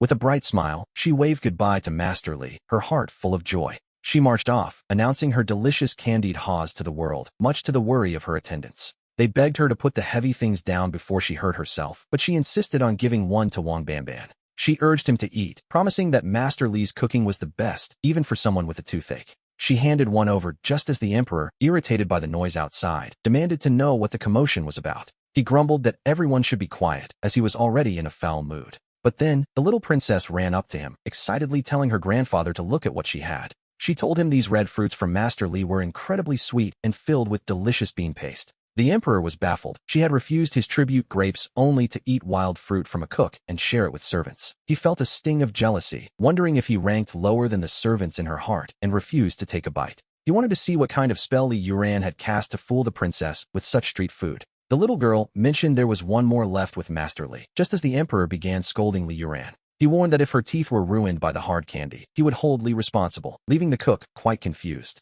Li tried to explain they were just crispy appetizers, thinking to himself that the emperor simply lacked a bit of worldliness. The emperor stared at the remaining candied haws, noting that these were the last ones left. Since they were just leftovers that shouldn't go to waste, he decided he might as well try one himself. He told himself he only wanted to see what the fuss was about, purely for the sake of investigation, of course. The emperor grumbled that this thing was simply too hard and tasted terrible. Li Yuran noted it wasn't even finished or pitted, thinking the older man had a very aggressive way of stealing food. The little princess looked up and asked her father if he was about to lose his teeth as well. It seemed as though this Yushan workshop was truly a place of misfortune for the emperor. We see Li Yuran later approaching Auntie Li, asking her what was causing such a stir. The eldest princess looked as though someone had stepped on her skirt, sighing that he shouldn't even bring it up. The emperor had ordered a grand mid-autumn feast to cheer up the empress, but the menu was a disaster. It was the same old 3 items again: steamed cakes, porridge cakes, and the usual bland fare. And then there was that deadly reunion cake, which was more of a decorative weapon than a dessert. It was essentially a massive lump of dough stuffed with jujube paste and lard, baked until it was rock hard. Every year, people nearly choked to death trying to wash it down with tea, a sentiment the little girl echoed completely. She remembered how Uncle Chung got drunk last year and hit Uncle Yuchi over the head with one of those cakes. It left a huge bump that was quite terrifying, proving that Tang's top generals could use mooncakes to crack walnuts. The princess remarked that making those cakes seemed more like a dangerous martial arts display than cooking. Li Yuran agreed, though he promised he wouldn't be making hidden weapons this year, but a different kind of moon. This one would be soft, sweet, and most importantly, it would have a flowing heart inside. The others were confused, wondering how a heart could flow, or if he simply meant it was filled with soup. The aroma was already beginning to spread, carrying a delicate balance of fresh, salty, and light scents. The secret lay in the gelatin and the flowing center, which would solidify at room temperature but melt upon the first bite. The filling would flow out like sweet lava, though Auntie Lee wondered if using so much oil and sugar could actually taste good. Just hearing about it made Auntie Lee feel a bit overwhelmed by the richness. The little princess, however, was undeterred, begging Auntie Lee for just one tiny taste. But Li Yuran stopped her, warning that it was still raw and would surely upset her stomach. Surprisingly, he explained that this treat didn't need to be baked and carried no heat from the fire. It had a translucent, elegant coolness to it, a creation he called a snow skin mooncake. He reasoned that since the moon itself is cold, it made little sense to bake it in an oven. It was beautiful to behold, soft, delicate, and carrying a gentle, refreshing chill. The princess complained that waiting for it to chill was far too slow for her liking. Li Yuran simply smiled, noting that one can't rush hot tofu, nor can one rush an icy mooncake. He suggested leaving it in the icebox for half an hour to ensure the texture was perfect. As the moon rose, he began to recite, "When will the moon be clear and bright? With a cup of wine, I ask the blue sky." The listeners were struck by the words, a rare blend of grand ambition and deep solitude. It was unlike anything the court scholars produced, which usually felt like a mere pile of fancy words. "I do not know what time of year it is in that celestial palace on high," he continued. "I wish to ride the wind and return there, yet I fear those jade towers and crystal mansions. For such heights carry a cold that one simply cannot endure." The princess wondered if he truly was a fallen immortal, just as her father had once suspected. "Dancing with my own pale shadow, it feels as though I am no longer in the mortal realm." Suddenly, Li Yuran realized he might have played the part of the brooding poet a bit too well. He quickly tried to play it off, telling them he was just babbling and they shouldn't take it seriously. The listeners were stunned. He called such a masterpiece babbling, as if these verses were just idle chatter. When asked for the title, Li Yuran simply shrugged, claiming it had no name and he'd just made it up on the spot. He decided that if it absolutely required a title, they could simply call it Water Melody. The name, Water Melody, echoed in the air, carrying a weight that the young man seemed to ignore entirely. Meanwhile, the little princess was much more concerned with the present, asking Auntie Lee if the cakes were finally ready. To her, grand talk of celestial palaces couldn't possibly compete with the importance of a sweet mooncake. Auntie Lee checked the time and decided it was close enough, signaling that it was finally time to eat. He invited them to have a taste, promising that this was the true flavor of the mortal realm. The texture was soft and waxy to the touch. It felt, quite literally, like holding a small, cool cloud. Salt and sweet, ice and fire, soft and grainy. These contrasting sensations began to merge in a perfect harmony. It was like a firework display on the tongue, and the princess happily declared it the best moon she'd ever tasted. She found it 1,000 times better than those rock-hard traditional cakes, and Li Yuran reminded her to save some for Old Li. He joked that this would stop the old man from complaining about poisonous food or blaming him for a chipped tooth. But the princess's sister was still lingering on the poem, asking Li Yuran for the second half of the verses. He simply claimed he'd forgotten the rest, promising to tell her if it ever came back to him. The phrase, "such heights carry a cold one cannot endure," continued to haunt her thoughts as she watched him. She couldn't help but wonder what her father, the emperor, would think if he heard these words and tasted this cake. To be honest, she couldn't even begin to imagine what kind of expression would cross the sovereign's face. A little later, the princess called out for her sister to slow down, teasingly noting that her sister's legs were a bit short. She complained of a stomach ache, though it was clear she'd simply enjoyed Annie Lee's slippery, sweet cakes a bit too much. She insisted the food had simply slipped into her mouth on its own, claiming it wasn't her fault at all. If it really slipped in by itself, we have to wonder how that filling ended up smeared all over her face. The little princess argued they were delicious, and besides, Auntie Lee hadn't explicitly forbidden her from eating more. Her sister reminded her that those were meant for the emperor and empress, and there were only 6 to begin with. Having already snuck 2.5 on the way, she was asked how she planned to explain this to their father. She held up a half-eaten piece, suggesting she could give the leftovers to Grandpa, who surely wouldn't mind. Her sister repeated the warning, worried about how they would justify the missing cakes once they reached the palace. The little one remained undeterred, convinced that Grandpa would be happy with whatever scraps she deigned to share. They had to hurry, for if they lingered too long, the chill would fade and the delicate crusts would lose their magic. Meanwhile, the emperor was in a foul mood, grumbling about whether the Ministry of Rites had annoyed him again. It was the mid-autumn banquet again. Those old traditionalists still insisted on the same heavy menu of steamed lamb and roasted venison. And then there were those rock-hard reunion cakes. Just looking at them felt more like a punishment than a celebration.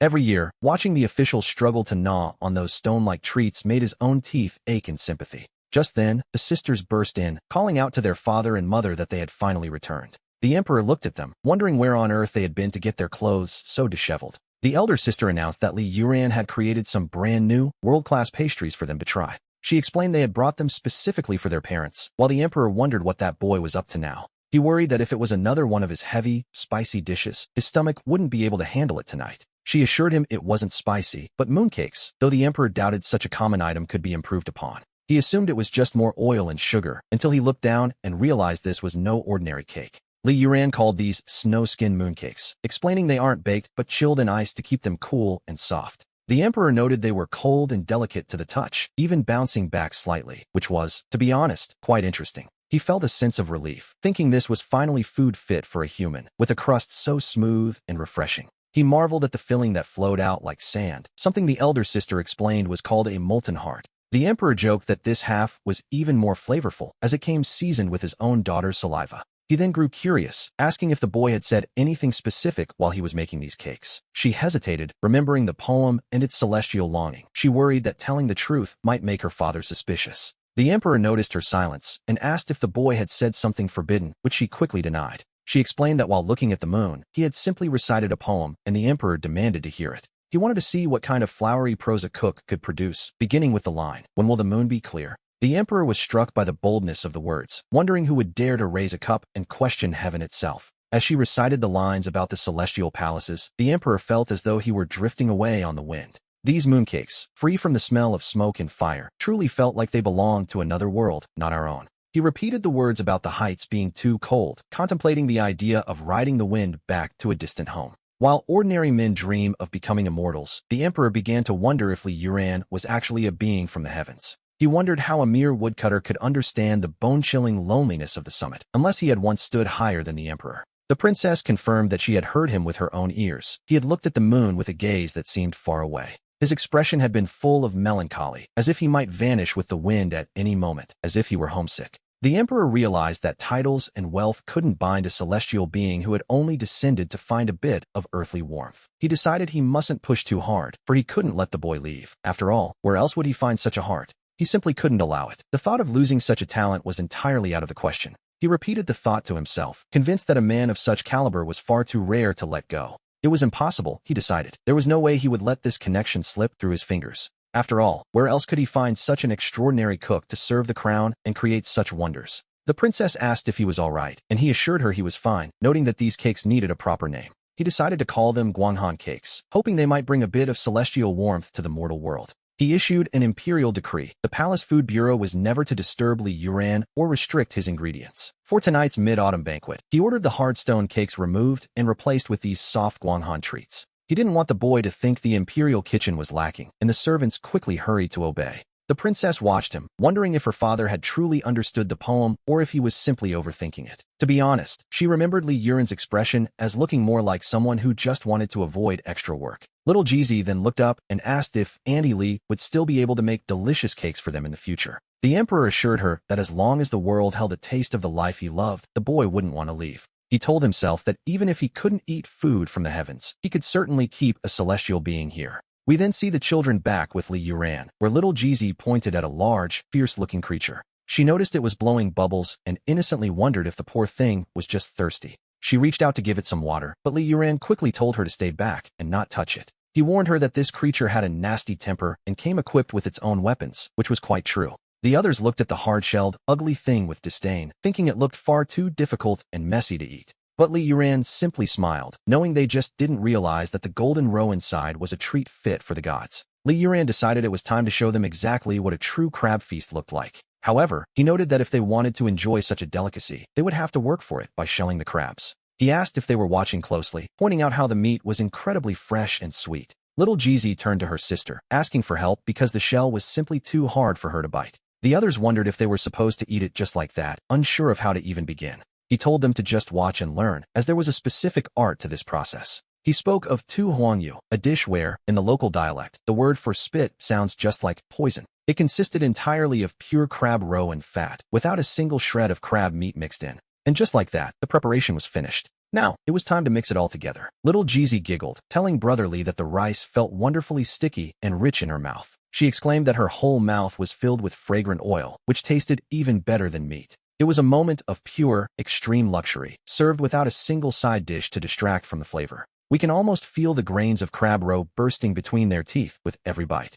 The rich oils slid down their throats, bringing a warmth that spread from the stomach straight to the heart. Suddenly, a voice interrupted, claiming he was just passing by to enjoy the moonlight on a nice evening stroll. He insisted that he hadn't actually intended to walk all the way over to their spot. Li Yuran didn't miss a beat, telling the old man that if he was hungry, he should just grab a bowl himself. He asked little Jeezy to move over and make some room for the old grandfather to sit down. The intense, lingering fragrance hit them instantly, a pure, oily essence of the crab with no shells to get in the way. Every single mouthful was a solid explosion of meat and rich oil, making every pore on their bodies tingle with pure satisfaction. Li Yuran warned the old man to slow down, noting that with his age, he really ought to be careful with such heavy food. The old man paused, asking Li Yuran what he truly thought of a creature like the crab. Li Yuran shrugged, replying that it was just a fierce-looking thing that liked to wave its large claws around. He remarked that it was actually just a bluffing creature, acting like a tyrant and blocking the path with its sideways crawl. In reality, no matter how hard the shell was, it was just for show. The inside was nothing but fat and oil.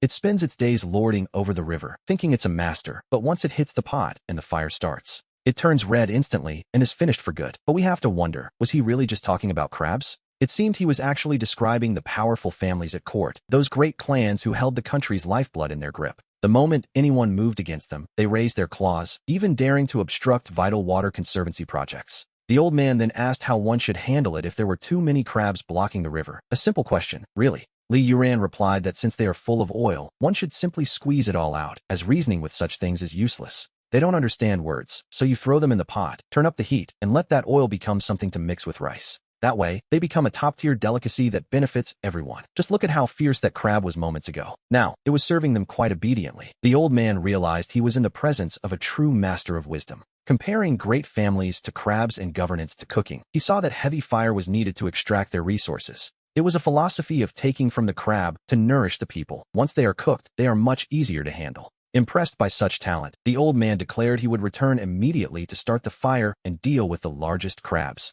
Li Yuran told him to just eat and stop with the flowery metaphors, telling him to take the leftovers himself. He didn't want to bother delivering them, claiming it was too tiring, though, to be honest, he was likely just avoiding any further trouble. He managed to influence the court without ever leaving the dinner table, a true master of culinary diplomacy. He told the old man to take it all. The children reminded him to save some for their mother, certain she would love it, so he agreed to leave some behind. The old man noted that if their mother ate this, she would surely recover quickly, before saying his goodbyes and heading out. Li Yuran watched them go, sighing at the group of foodies who hadn't even bothered to help him clean up the mess. A little later, we see a rare guest arrive. Li Yuran greeted the old gentleman, noting it had been quite a while since their last meeting. He joked that he thought the man had retired to his hometown, but the guest lamented that his old bones couldn't travel that far. With the cold weather making his legs stiff, the guest preferred staying indoors, a feeling Li Yuran understood all too well. He invited the guest to sit, as the timing was perfect. The very first batch of the day was just coming out of the oven. As they began to eat, Li Yuran pointed out that there was a certain trick to enjoying this particular snack.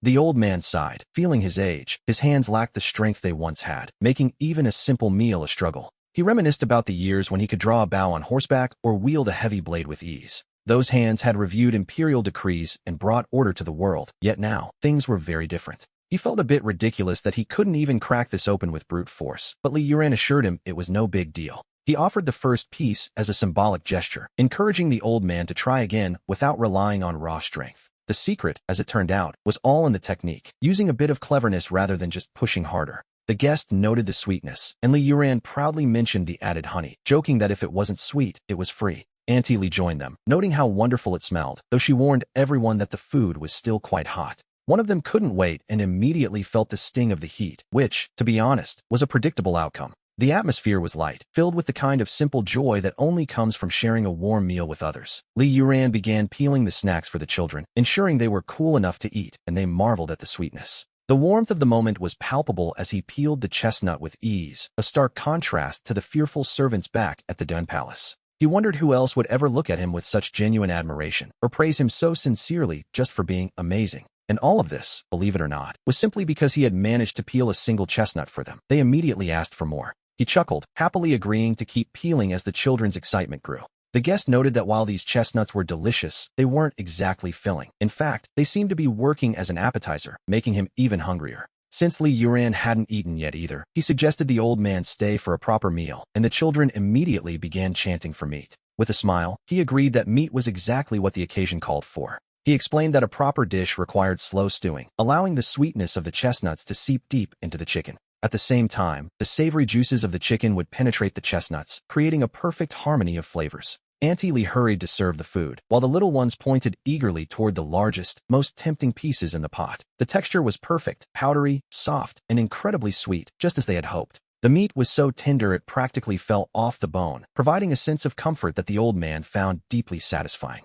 He praised the quality of the drink, noting its smooth finish. The wine in the palace, by comparison, was always far too harsh. This milder brew suited his aging bones much better, and he turned to address young Li with a heavy heart. He asked, with a touch of melancholy, what a person is really working toward after a whole lifetime of struggle. Li Yuran suggested it was for simple things, food, warmth, and a bit of joy, but the old man sighed, feeling that joy was currently out of reach. When asked if someone had upset him, he admitted it wasn't that. Life had simply become dull and meaningless. He complained about his family members who acted like thieves, constantly sending people to check on him under the guise of well wishes. They were terrified he might stir up trouble, and even his old comrades in arms seemed to have forgotten the bonds they once shared. Now, they would take a detour just to avoid him, fearing his bad luck might rub off, and every word they spoke felt carefully rehearsed. He lamented that this wasn't a retirement at all, but a prison, one where they fed him well just to keep him from feeling any joy. We see that even the retired emperor, the founding father of the Great Tang, was ultimately just a man craving the warmth of family. He was a lonely old man with nowhere to spend his final years, suffering from what Li Yuran called a classic case of retirement syndrome. Li Yuran teased that he was simply bored, though the old man insisted his isolation was forced rather than voluntary. Li Yuran joked that if he could reach that status, no morning alarms or bosses to please, he would wake up laughing from his dreams every day. He suggested the old man was overthinking things. If he stopped seeing himself as a threat and started acting like a wealthy retiree, the scrutiny would vanish. After all, who would bother guarding a man who was just relaxing? The old man, intrigued, asked what he should do instead of counting ants. In the past, he played for high stakes that required a sharp mind, so Li Yuran suggested something more leisurely, perhaps a game of mahjong. The old man found that dull, claiming it couldn't compare to the thrill of shooting eagles with a bow back in his prime. Li Yuran countered that they were moving from physical labor to mental strategy, involving the same psychological warfare he used to conquer the world. He introduced a game called poker, specifically a version called Fight the Landlord, which had simple rules and required 3 players. In this game, one person is the landlord, holding 3 extra cards and possessing the most resources and power, while the other 2 are peasants. Essentially, the peasants are rebels, forming alliances to take down the landlord who, despite his strength, must face their combined efforts. It was a game of balance. As the landlord, one needed the courage of 10,000 men to stand alone against the opposition. But as a peasant, one had to understand sacrifice and cooperation to overthrow the powerful landlord through clever checks and balances. The old man's eyes lit up, realizing this was a miniature version of the world's grand chessboard. To be honest, it did sound interesting. He pointed to a set of 4 identical cards, asking what they represented. Li Yuran explained they were bombs that could clear the field. Then there was the pair of strange joker cards known as the King Bomb, the ultimate weapon capable of destroying anything in its path. The children marveled at the name, noticing how many identical cards Shizi had. With a hand like that, winning seemed almost inevitable. Li Yuran whispered for them to hide their cards well, as the real game was about to begin with the fight for the landlord position. The old man immediately claimed the role, declaring that since the landlord had the most resources, he wouldn't hesitate to take charge. Li Yuran accepted the challenge, deciding that since he wasn't the aggressor this time, he needed to move quickly. He urged everyone to hurry, noting that if the old man was taking the lead, they certainly wouldn't be showing any mercy. It was settled then. Li Yuran turned to the young girl, Shizi, reminding her that they were now on the same team. Their mission was to take down the old landlord, starting with a simple scout, a single 3, to test the waters. The old man countered with a high card immediately, ignoring the need for pacing because, in his mind, speed was the soul of war. And just like that, it was over. The old man had lost without even a chance to fight back, and now he had to face the consequences. Li Yuran reminded him of the rules. The loser had to have a paper strip stuck to his face, which was quite the humble penalty. The old man hesitated, wondering if the founding father of the Great Tang should really be seen with paper dangling from his face. But he relented, insisting that a loss was a loss, and that Li Yuan had never once defaulted on a debt in his entire life. He demanded another round, convinced that his previous defeat was simply because he hadn't yet mastered the game's patterns. This time, he promised to show them exactly what he was capable of when he actually applied himself. He intended to demonstrate the true meaning of strategic planning and battlefield management on this tiny paper stage. Meanwhile, the emperor arrived, questioning if this was the dining he had been told about while his father sat in the freezing cold. The emperor feared the label of an unfilial son, while his servant trembled, claiming he had no idea what was happening either. No food had been served, yet suddenly a shout of King Bomb rang out as the old man used 4 twos to crush a simple sequence. The emperor was baffled by the term bomb, wondering where his majestic and dignified father had disappeared to. Li Yuran cried out in frustration, pointing out that the old man had just bombed his own teammates' cards for no reason at all. It was a total disaster. The old man had accidentally targeted Shizi, admitting he had become a bit too bloodthirsty with his king bomb. He had completely lost track of who was friend or foe, leading to a scene of reckless laughter and playful insults. We see the emperor standing there, feeling as though an invisible wall has risen, making him feel like a redundant outsider in this chaotic scene. He wonders if he has really arrived, watching his father waste the night away with a mere servant, and questions what kind of decorum this is. Li Yuan retorts that playing here and being happy is exactly what decorum means, far better than returning to the cold Dun palace to talk to walls. He insists that living in that isolation is the true lack of dignity, while little Shizi chimes in, begging them not to fight because the game is fun. The emperor realizes it has been years since he saw his father so full of life, and he finds himself curious about what they are actually playing. Li Yuran explains that the rules of Fight the Landlord are simple enough for anyone, though he teases whether his majesty's mind can keep up. The emperor, the great Tian's general, sends the princess back to Lijing Palace to sleep, determined to see for himself what this game is about. He stares at the cards, wondering what could be so extraordinary about a pair of 3s, certain that Li Yuran must be hiding a trick. He tells himself this is a trap to lure the enemy deep, and that he must remain steady and think, yet he plays his highest cards against a mere pair of 3s. Li Yuan is aghast, asking if he's given up on life by playing his best cards so early, but the emperor insists it's about establishing dominance. He quotes the art of war, claiming one must strike first to overwhelm the enemy, to which his father bluntly tells him his strategy is complete nonsense. Li Yuan scolds him, asking who will save his weak cards once the big ones are gone, wondering if the emperor can even do basic math before passing his turn. The emperor can't play, so Li Yuan plays a king, and the emperor agonizes over whether playing an ace or a small king would be a waste. Li Yuan grows impatient with the dawdling, asking if he's embroidering a silk screen or fighting a war, demanding he just play the cards already. The emperor insists this is called being prudent, where every single step must be calculated, but his father simply tells him he's overthinking a game of balls. He tells his son that calculating every move every day is exhausting, and that thinking 3 steps ahead for a card game will eventually break his brain. For years, their relationship had been nothing but polite defenses and the emperor's own lingering fears, but now, because of a wrongly played card, that thick barrier between father and son is finally being torn away. The emperor finally snaps, playing an ace and declaring he doesn't care what happens next. Li Yuan laughs, noting that this is the right spirit, and calls out to young Li Yuan to keep the game moving. But a loss is a loss, and the old man tells the emperor, his son, Erlang, to lean forward and accept his penalty like a man. Rules are rules, after all, and for the emperor, this was perhaps the most genuine gift his father had given him in years. He accepted the penalty with a smile, declaring that it was time for another round, eager to dive back into the game. He told himself his hands were just cold before, but this time, he was determined to leave them both with absolutely nothing. As the night deepened, Li Yuan wondered why he was getting hungry so quickly, while Li Yuan told him not to overexert himself. Playing games that require actual thinking is exhausting work, so Li Yuan decided to go and prepare something substantial for them. Soon, a scent wafted through the air, stronger and more enticing than even the expensive dragon incense the emperor usually wore. It seemed the timing was perfect as the princess appeared, clearly having followed the delicious aroma right to its source. She stared at the dish, noting that while it was chicken, the palace only ever served it steamed or boiled in bland broths. This method of cooking, with the skin and bone wrapped in a thick, crispy shell, was unheard of, but the only way to know was to taste it. Li Yuan told them not to worry about the heat and to use their hands, as using chopsticks would be a complete waste of such a delicacy. The emperor took a bite and was instantly stunned, his mind racing as he wondered exactly how this chicken had been prepared. He kept asking himself how it was made, realizing that this dish was a masterpiece that truly respected the ingredients.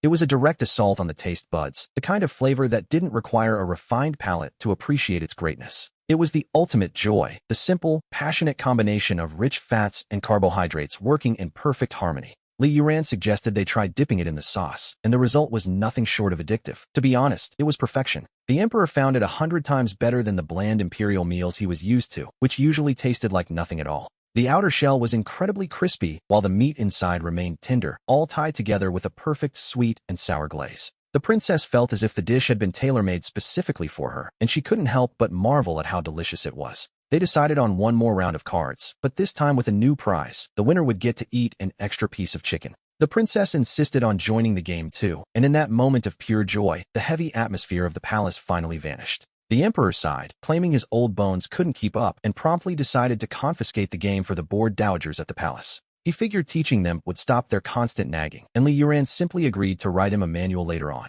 The emperor insisted his memory was more than enough, then asked for the leftovers to be wrapped in a lotus leaf since he was still hungry. Li Yuan warned him to reheat it later, but the emperor was already focused back on the cards, declaring a winning hand. Usually, his father's back seemed hunched and lonely, a heavy weight pressing down on his imperial shoulders. But as the day drew to a close, we see that even his silhouette seemed a bit straighter and more energized than before. Meanwhile, in another household, a daughter asked her father if the food was not to his liking, as he seemed distracted. He admitted it wasn't bad, but it lacked a certain spark, wondering aloud if that young chef Li in the palace kitchen was up to something new. He asked Qingjun if she knew anything, but she simply replied that she hadn't been to the palace in quite some time. He agreed it wasn't proper for a lady of her status to hang around smoky kitchens, but then he had a better idea. To be honest, the Fong family had never been one for strict formalities anyway, and there was a perfectly good excuse available. Since Princess Changle was always there, he suggested she go visit her, and Qingjun immediately agreed to pay her respects. He told her to go ahead, but reminded her to bring a food container, the large one, naturally, and to return home early.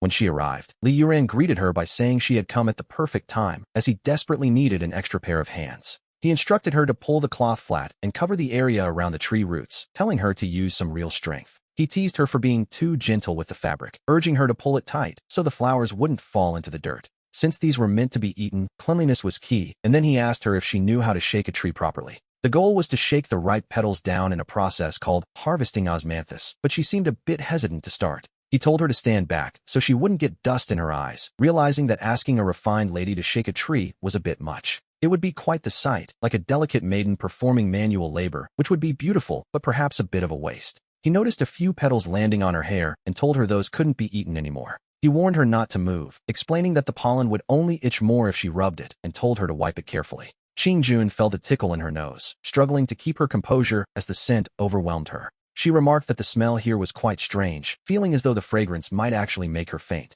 Li Yuran pointed out it was just osmanthus pollen, teasing her for sticking her head into the bushes and triggering an allergy. She tried to defend herself, stammering that the flowers simply looked so inviting. He compared her slow pace to embroidery, joking that by the time she finished picking through them, the flowers would be withered. She admitted she had never done such work before, so he told her to relax her fingers and not grip them so tightly. He instructed her to feel with her fingertips. The branches are hard, but the petals are soft, and told her to keep her eyes moving. The fragrance in the courtyard seemed to grow even more intoxicating as he asked her if she had finally learned the technique. She repeated the process back to him, one layer of osmanthus, followed by one layer of sugar. He explained that this was called marinating osmanthus honey, which needed to sit in a cool place for about 2 weeks. The goal was for the sugar to draw out the juices until they merged. He then told her this particular jar was hers to keep. He warned her to hide it from her greedy father, as eating it now would just result in a bitter, grassy taste. She wondered if this was a gift, asking herself if he had specially reserved this jar just for her. In her mind, it felt like the stories where scholars and ladies exchanged tokens. This honey was sweet, sealed, and required a patient wait.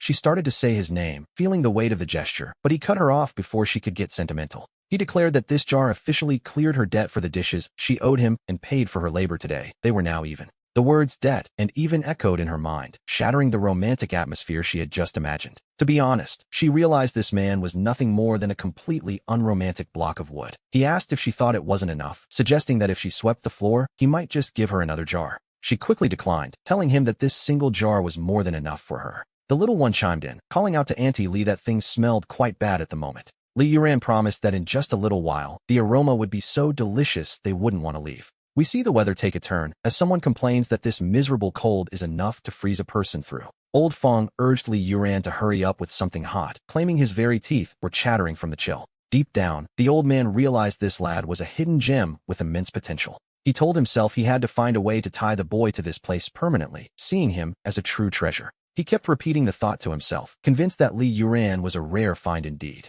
It was a sentiment that wouldn't leave his mind. The boy was simply too valuable to let go. Again and again, he marveled at the young man's talent. Recognizing his extraordinary worth, he decided he must find an opportunity to lash the boy firmly to the Fong family's ship. The scene shifts to the awful soup, a dish usually reserved for the common laborers of Chang'an. Despite the strong smell, Li Yuran told them not to be so stuck up, especially in this freezing weather. He insisted nothing warms the stomach like a bowl of awful soup, while the others wondered about the white powder he added. He explained it was a new high-quality white pepper, the absolute best thing for driving out the cold. He showed them how to break the bread into the soup, letting it get half soft while keeping a chewy center soaked in broth. The rich soup, crunchy tripe, and toasted sesame created a layer of flavor so intense it made their scalps tingle. Old Fong declared it delicious, muttering that the useless chefs in the imperial kitchen only served bland water compared to this. Observing how well the boy took care of people, the old man felt that as a son-in-law candidate, Li Yuran was a sure bet. He explained that a sheep is a treasure from head to toe, and eating only the meat is a waste when the wool can be processed.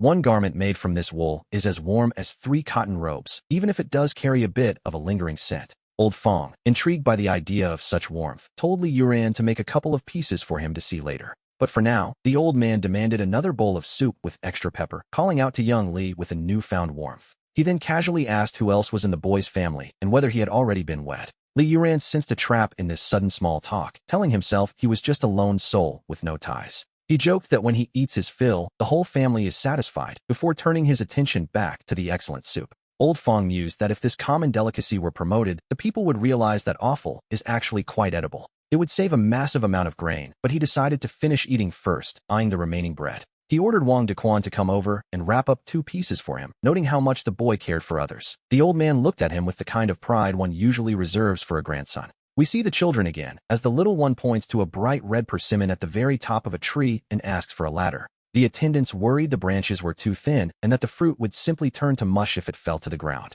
The little princess called them clumsy, repeating a phrase she had clearly picked up from her favorite teacher, Li Yuran. Li Yuran was told it was too high and to let the guards handle it, as the sight of him climbing was making everyone nervous. The children cheered for their impressive teacher, though some still didn't understand why he was going to such lengths. They noted that while imperial chefs focus on grand displays, Li Yuran could turn any scrap into a feast. Persimmons are already wonderful to eat as they are, so they wondered why he was putting in so much extra effort. He explained that he was preparing a filling, because eating cold persimmons alone can be quite hard on the stomach. Besides, he remarked that life is already bitter enough, especially when watching the autumn colors fade away. He remarked that if one doesn't add a bit of sweetness to life, it becomes impossible to find joy in the daily grind. For those accustomed to the cold pride of silk robes and jade meals, such simple words were hard to even voice. The sentiment struck a chord deep within, feeling as though a genuine sweetness had finally reached the heart. All the previous melancholy seemed to melt away, smoothed over by the warmth of the freshly made cakes. When asked if things felt sweet now, Li Yuran smiled, noting that having an appreciative audience makes everything better. With children laughing and fresh persimmons to eat, he wondered how life could be anything but sweet. The little princess declared that Brother Li's treats were the sweetest, 10,000 times better than ordinary stone-baked cakes. He chuckled, calling that the review of a true expert, and to be honest, she wasn't wrong. They agreed it surpassed even imperial snacks, noting the incredible level of detail required for such a delicate task. He reminded them that his hands were meant for a scholar's brush, cautioning not to overfill the lotus root as the rice expands. If stuffed too tightly, the pressure would cause the lotus root to burst during the cooking process. He took over, explaining the need to leave a bit of breathing room, otherwise the center wouldn't cook through properly. We see the careful touch required for the task, a tactile precision that most would overlook. As the root was cut, the delicate silk-like threads of the lotus remained connected, stretching between the pieces. The children marveled at the sight, pointing out how many shimmering threads were pulling from the center. He encouraged them to taste the sticky, delicious result, reminding them that they had all worked on this together. The texture was perfectly soft and powdery, with a lingering sweetness that seemed to cling to the palate. That sweetness had managed to seep into every single fiber of the dish, just as he intended. When asked for the name of this creation, he simply called it osmanthus glutinous rice lotus root. It carries a beautiful meaning of sweetness and connection, a bond that, like the lotus silk, is never truly broken. It is a bond that cannot be severed, much like the lingering silk threads of the lotus root. The little one teased her sister, giggling that her face was turning as red as a monkey's bottom. She quickly denied it, claiming the heat from the freshly cooked pot was simply flushing her skin. But the child persisted, noting that the way she looked at Brother Li was just as sticky and sweet as the lotus. It seemed their connection was impossible to break, and she wondered how the little ancestor dared to say such things. With such innocent honesty, we see that the lotus is indeed quite clingy, much like the situation at hand. She urged her father to try some of the snacks, promising him that the flavor was truly authentic. He knew immediately that the mediocre chefs in their own kitchen could never produce something this refined. Assuming it was another treasure brought from the palace, he eagerly prepared to taste this new and curious creation. It was sweet, but not overwhelmingly so, enriched by the deep and mellow flavor of brown sugar. The glutinous rice was perfectly soft, the lotus root tender, and it finished with the delicate fragrance of osmanthus. That final floral touch was the stroke of genius that balanced the dish, a truly wonderful thing, indeed. This is what it means to have sweetness in one's heart, a look he recognized all too well. He recalled a time before his wife became the tigress she is today, back when they were first married. She used to look at him with that same youthful devotion, leading him to ask if Mr. Li had prepared this dish. She stammered that he had taught her, then corrected herself, admitting she had only helped watch the fire. If she was only helping, then he realized with a sinking heart that his carefully raised daughter was changing. His precious, top-tier little white cabbage was likely about to be snatched away by some lucky outsider. To be honest, Li Yuran's skills were unparalleled, and his noble bearing surpassed even the sons of court officials. Anyone who could keep the emperor and the retired emperor busy in a kitchen was someone truly special. He realized that if this boy became his son-in-law, he could enjoy these divine dishes whenever he pleased, but there was a catch. Social status was a major hurdle. While Feng Xianling didn't mind, the Tang dynasty placed great importance on matching family backgrounds. Currently, the boy didn't even have a proper official post, and the gossip from the court officials would be enough to drown him. He decided he needed to secure a position for the lad. It didn't need to be grand, just enough of a rank to make things official. Meanwhile, back in the kitchen, Li Yuran announced that the food was ready, perfect for a cold day like this. The retired emperor noted they were just cooking rice without any side dishes, but Li Yuran told him not to worry, the rice was the dish. As the saying goes, a hurried heart cannot eat good porridge, or in this case, a perfectly prepared pot of rice. Suddenly, the emperor appeared, drawn in by the incredible aroma, and Li Yuran joked that his nose was certainly sharp. The emperor claimed the scent had reached all the way to the Liangyi Hall, and here it was, right in front of him. The retired emperor stood his ground, declaring that since he arrived first, this pot belonged to him, and the emperor would have to wait. Even the little princess, Li Guogua, was hungry for meat, and finally, it was time to take the pot off the fire. But Li Yuran told them to wait, as there was still one final, crucial step to complete the masterpiece. He began to mix it all together while it was steaming hot, releasing a fragrance that was spicy, savory, and slightly sweet. The cured meat was salty and fresh, designed so the fat would burst in the mouth while the sauce coated every single grain of rice. The smooth egg wash neutralized the saltiness, while the spicy ginger shreds cut right through the richness of the dish. It was absolutely exquisite, far surpassing the bland steamed rice usually served in the palace. This aggressive method of forcing the aroma of the meat into every individual grain of rice was something truly special. It was, quite frankly, the ultimate tribute to the glorious combination of carbohydrates and fats. Little Guagua cheered, declaring that the food made by her brother Lee was the most delicious thing in the world. She noted it smelled much better than any of the soups in her father's palace. But then, she paused for a moment. "Don't scrape that. Put the pot down," Li Yuran cried out, seeing the retired emperor eyeing the very bottom of the dish. The old man simply shook his head, insisting that the boy didn't understand. This crust was the true essence of the meal.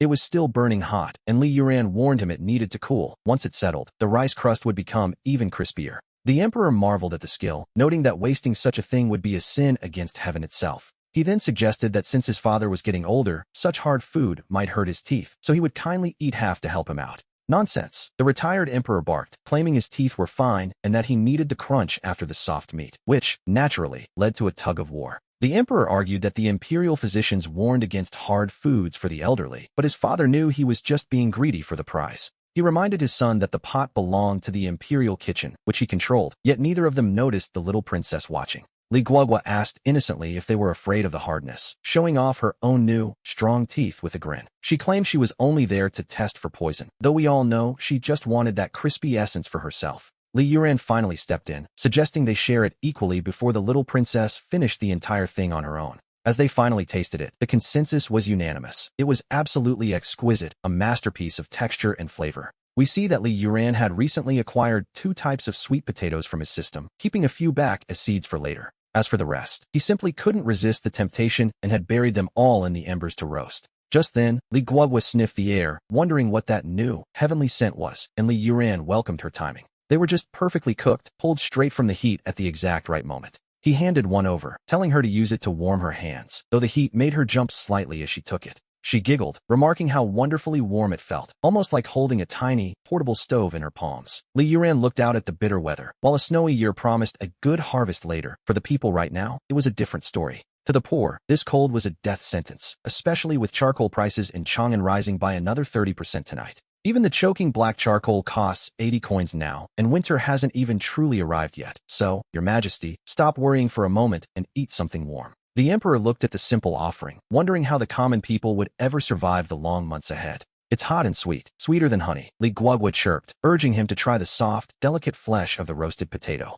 There was no need to chew. The pure, rich sweetness of the caramelized starch seemed to explode across his palate. The primal aroma of grain mixed with a toasted scent, warming his entire body the moment it touched his taste buds. It was incredibly filling, too, a sweet miracle called a red sweet potato that boasted a massive yield per acre. However, since he had no seeds left for now, they would have to wait until next year. Meanwhile, the emperor noted the ice hanging from the palace walls. If the palace was this cold, the slums would surely see people freezing tonight. And if there isn't enough wood, Li Yuran suggested simply burning stones. The emperor told him not to joke, for if stones could burn, no one would ever freeze. Yet Li Yuran insisted there was a black stone that did exactly that. It's everywhere, known to some as stone charcoal and others as coal, though the emperor argued it was toxic, causing dizziness and death. He recalled entire families dying from its fumes, branding it an ill-omened thing, but Li Yuran simply noted they just didn't know how to burn it properly. He explained how to grind the black stone into powder, mix it with yellow clay and water, and shape it into a ventilated block called a honeycomb briquette.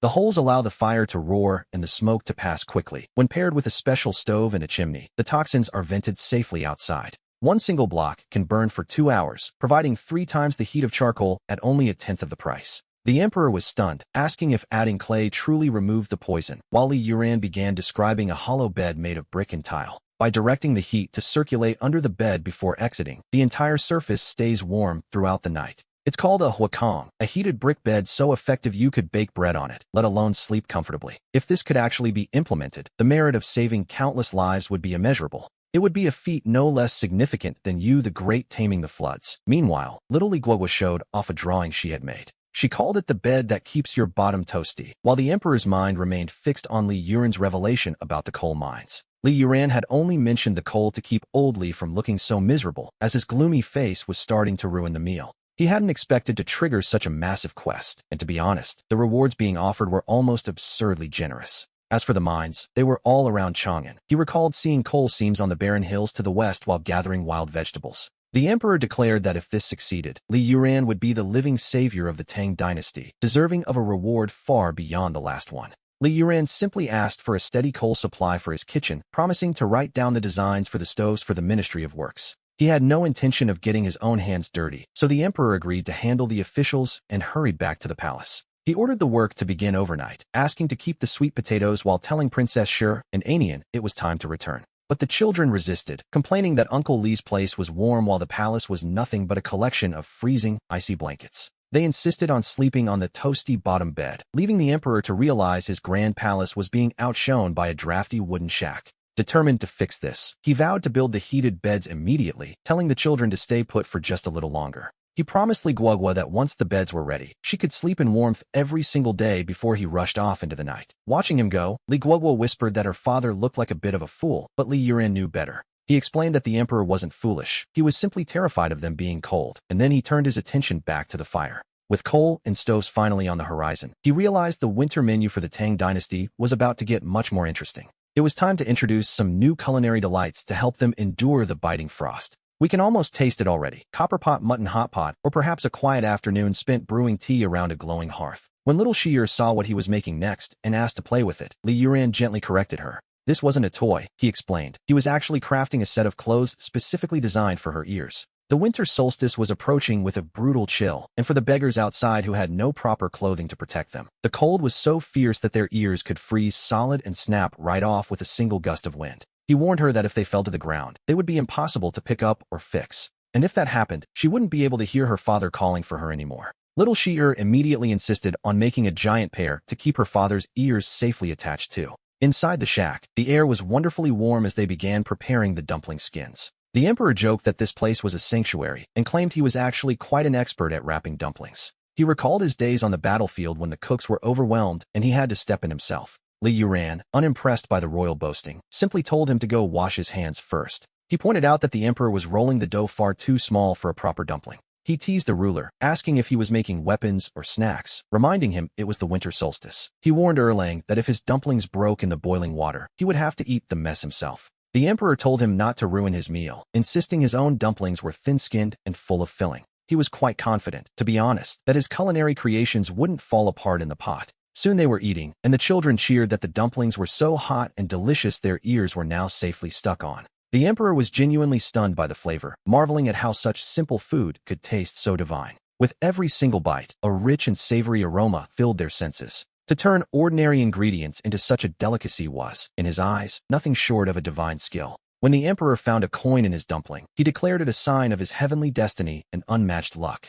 Shi'er pouted, claiming she saw a secret mark on that specific dumpling and that her father was being unfair. In reality, Li Yuran had subtly pushed that lucky dumpling toward the emperor, knowing he was the one providing the winter supplies. Keeping the investor happy was the best way to secure next year's coal, so he let the emperor share his luck with the children. He wished for the children to grow tall and keep their teeth strong on a day that felt far colder than the rigid rules of the palace. Usually, grand banquets only felt desolate to the emperor, but today, this small shack was filled with a lively, warm atmosphere. Watching everyone shout and scramble for food, he felt that this was, quite truly, the warmest winter solstice of his entire life. Suddenly, a loud voice boomed from outside, demanding that the kid who makes immortal food come out and face old Chung. Li Yuran noted that the imperial kitchens weren't even open yet, suggesting the Duke of Lu should head to the dining hall instead. But Chung insisted on entering the shack, claiming old Nyo told him there was a divine soup here that could stick ears back on. He demanded to be served immediately, proving that his reputation as a chaos demon was well-earned. Yes, quite well-earned indeed. It seemed the old general was perfectly willing to throw away his dignity for the sake of a single good meal. He tried a cold leftover, noting that while it had chilled, the aroma was still incredibly fragrant. The general complained that he wasn't a beggar to be fed scraps, demanding hot food and some of that famous wine. He mentioned the emperor had been bragging all morning about a wine that made his body feel like fire, and he wanted a taste. Li Yuran realized the man wanted a free meal, but he saw a perfect lab rat in this unexpected guest for his new batch. Since General Chung was in such a hurry, Li Yuran offered him some freshly wrapped ones, though the general eyed the green filling suspiciously. He called them emerald white jade dumplings, claiming the filling was a rare herb from the western regions called mountain green. He promised it would refresh the mind and clear the senses, which sounded perfect to old Chung, who loved rare things. The general told him to cook them quickly, threatening to tear down the stove if they weren't soft, unaware of the mustard's hidden bite. Li Yuran had also added extra spicy millet peppers, letting them ferment and steam intensely inside the dough skins. He told the general to give them a try, and despite the odd look, Chung was eager to see just how refreshing they were. 1, 2, 3, and suddenly, the general realized this wasn't just an ordinary kind of spiciness. It felt as if someone had taken a heavy hammer and was violently smashing it against the inside of his skull. It felt as if someone were pouring a spoonful of molten iron directly into his nostrils. The general gasped, shouting that he had been poisoned and desperately begging for some water. Li Yuran calmly told him that the antidote was right here, offering him a drink. Chung took a swig and roared in delight, declaring that this was what real wine was supposed to be. He claimed the bland stuff in the palace wasn't even fit to be compared to this masterpiece. Demanding more, he asked for a refill, clearly addicted to the exhilarating sensation of the heat. It reminded him of the old days of feasting and drinking without restraint. It was pure joy. He praised the young man's skill, admitting that while those green dumplings were fierce, the wine was a lifesaver, making the whole experience an incredible, thrilling ride. He declared Li Yuran his sworn brother, promising to crush anyone who dared to bully him. He squeezed so hard that Li Yuran feared for his clothes, but Chung promised him 10 new outfits. And here we see the general getting carried away, insisting they perform a formal brotherhood ritual right then and there. Without a chicken head for the ceremony, he decided the spicy dumplings would have to suffice, as they swore to the heavens. Chung Jisue began the oath, only to realize he didn't even know the boy's name yet. How utterly absurd. Just then, Wei Xuanqing arrived on imperial orders, only to be met by a chorus of chaotic wailing. The great Duke of Lu, a founding general, was covered in tears and snot, hugging a servant and holding a green dumpling. Wei scolded him, asking if he had no shame left, drinking and causing such a scene in public. He warned that if the emperor found out about this nonsense, there would be serious consequences for his behavior. Chung just looked up, lazily recognizing the newcomer as Wei Xuanqing with a drunken grin. Wei turned to Li Yuran, urging him to help sober the man up before this drunkard caused any more trouble. Li Yuran noted that even a team of oxen couldn't drag a drunk like that back to reality. There was no sobering soup here, only dishwater. Chung Jisue looked up and slurred. "Hey there, old Wei, the weather is quite lovely today, isn't it?" He suddenly claimed he remembered a cow at home was about to hang itself from a vat, so he really had to leave immediately. The little girl, Shizi, called out to Li Yuran to come help her draw a giant picture of him on the ground.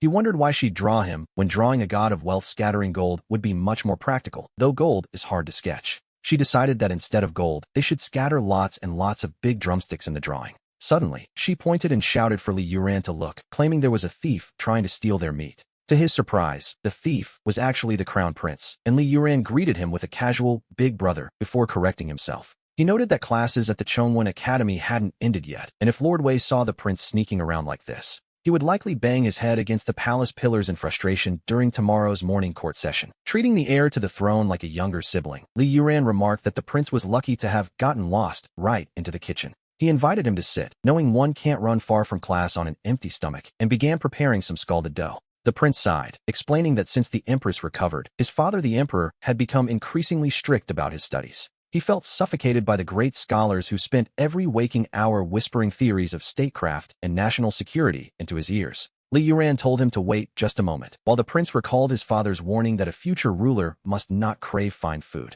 The emperor believed that when the stomach is empty, the mind is more easily filled with wicked thoughts and distractions. Li Yuran countered that if a person can't even eat their fill, there's no point in talking about ruling a country. It's quite simple, really. He suspected that those scholars preaching such things probably didn't shy away from eating plenty of meat behind closed doors. He announced the shrimp were ready and urged the prince to eat while the food was still fresh and hot. The prince found it so delicious he wanted to roll on the floor, savoring the crisp shrimp, the fragrant lard, and the tender dough. In that moment, all the exhausting lectures and political theories of the past few days seemed to simply vanish. Li Yuran believed that if you can't understand your books, you should eat first, for an empty stomach only leads to an empty mind. It's only when the mind is empty that it's easily filled with those grand dogmas. Once you're full, things change. Only then do you have the strength to figure out what you actually want to do, a lesson the prince took to heart. Little Shizi then piped up, asking if her big brother could come by more often to sneak some meat. Li Yuran joked that it would depend on whether his wall-climbing skills improved enough to pay for his meals.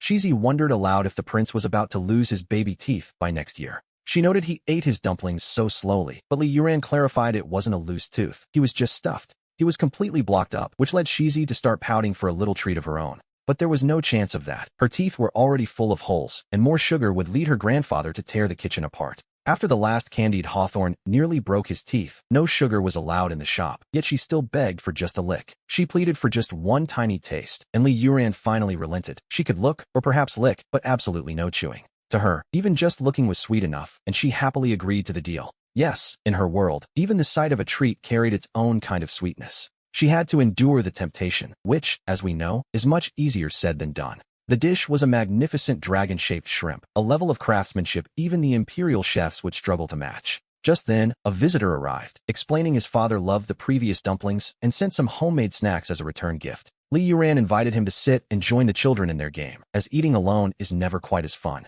The rules were simple. Whatever the pointer landed on, that is what they would draw. It landed on the dragon again, leading to a quiet remark that the princess truly possessed the destiny of a phoenix. We see them looking at the simple potato starch on the table. If young Master Li were to use sugar water to draw this, it would surely be a masterpiece for little Shizi. He invited her to hold the handle of the spoon so they could draw a big rabbit for Sister Fong together. The scene was incredibly warm, looking exactly like a typical day in an ordinary household. He told her to hold on tight, noting that just drawing a rabbit wouldn't be enough without a little prize. He joked that the previous rabbit was too ugly and blamed the girl for it, claiming the next one would be his. In return for her box of snacks, he offered a lotus flower design. The symbolism was deep, making him seem like a man focused on great and ambitious undertakings. His thoughts were finer than Tang poetry, though he claimed he was just trying to use up the remaining sugar. If he didn't draw something complex, the sugar would go to waste, and we remember Shizi promised only one lick. She insisted that the sugar was simply too big and had fallen into her mouth all on its own. Everyone was gathered there when the grandfather asked Shizi what she was holding in her hand.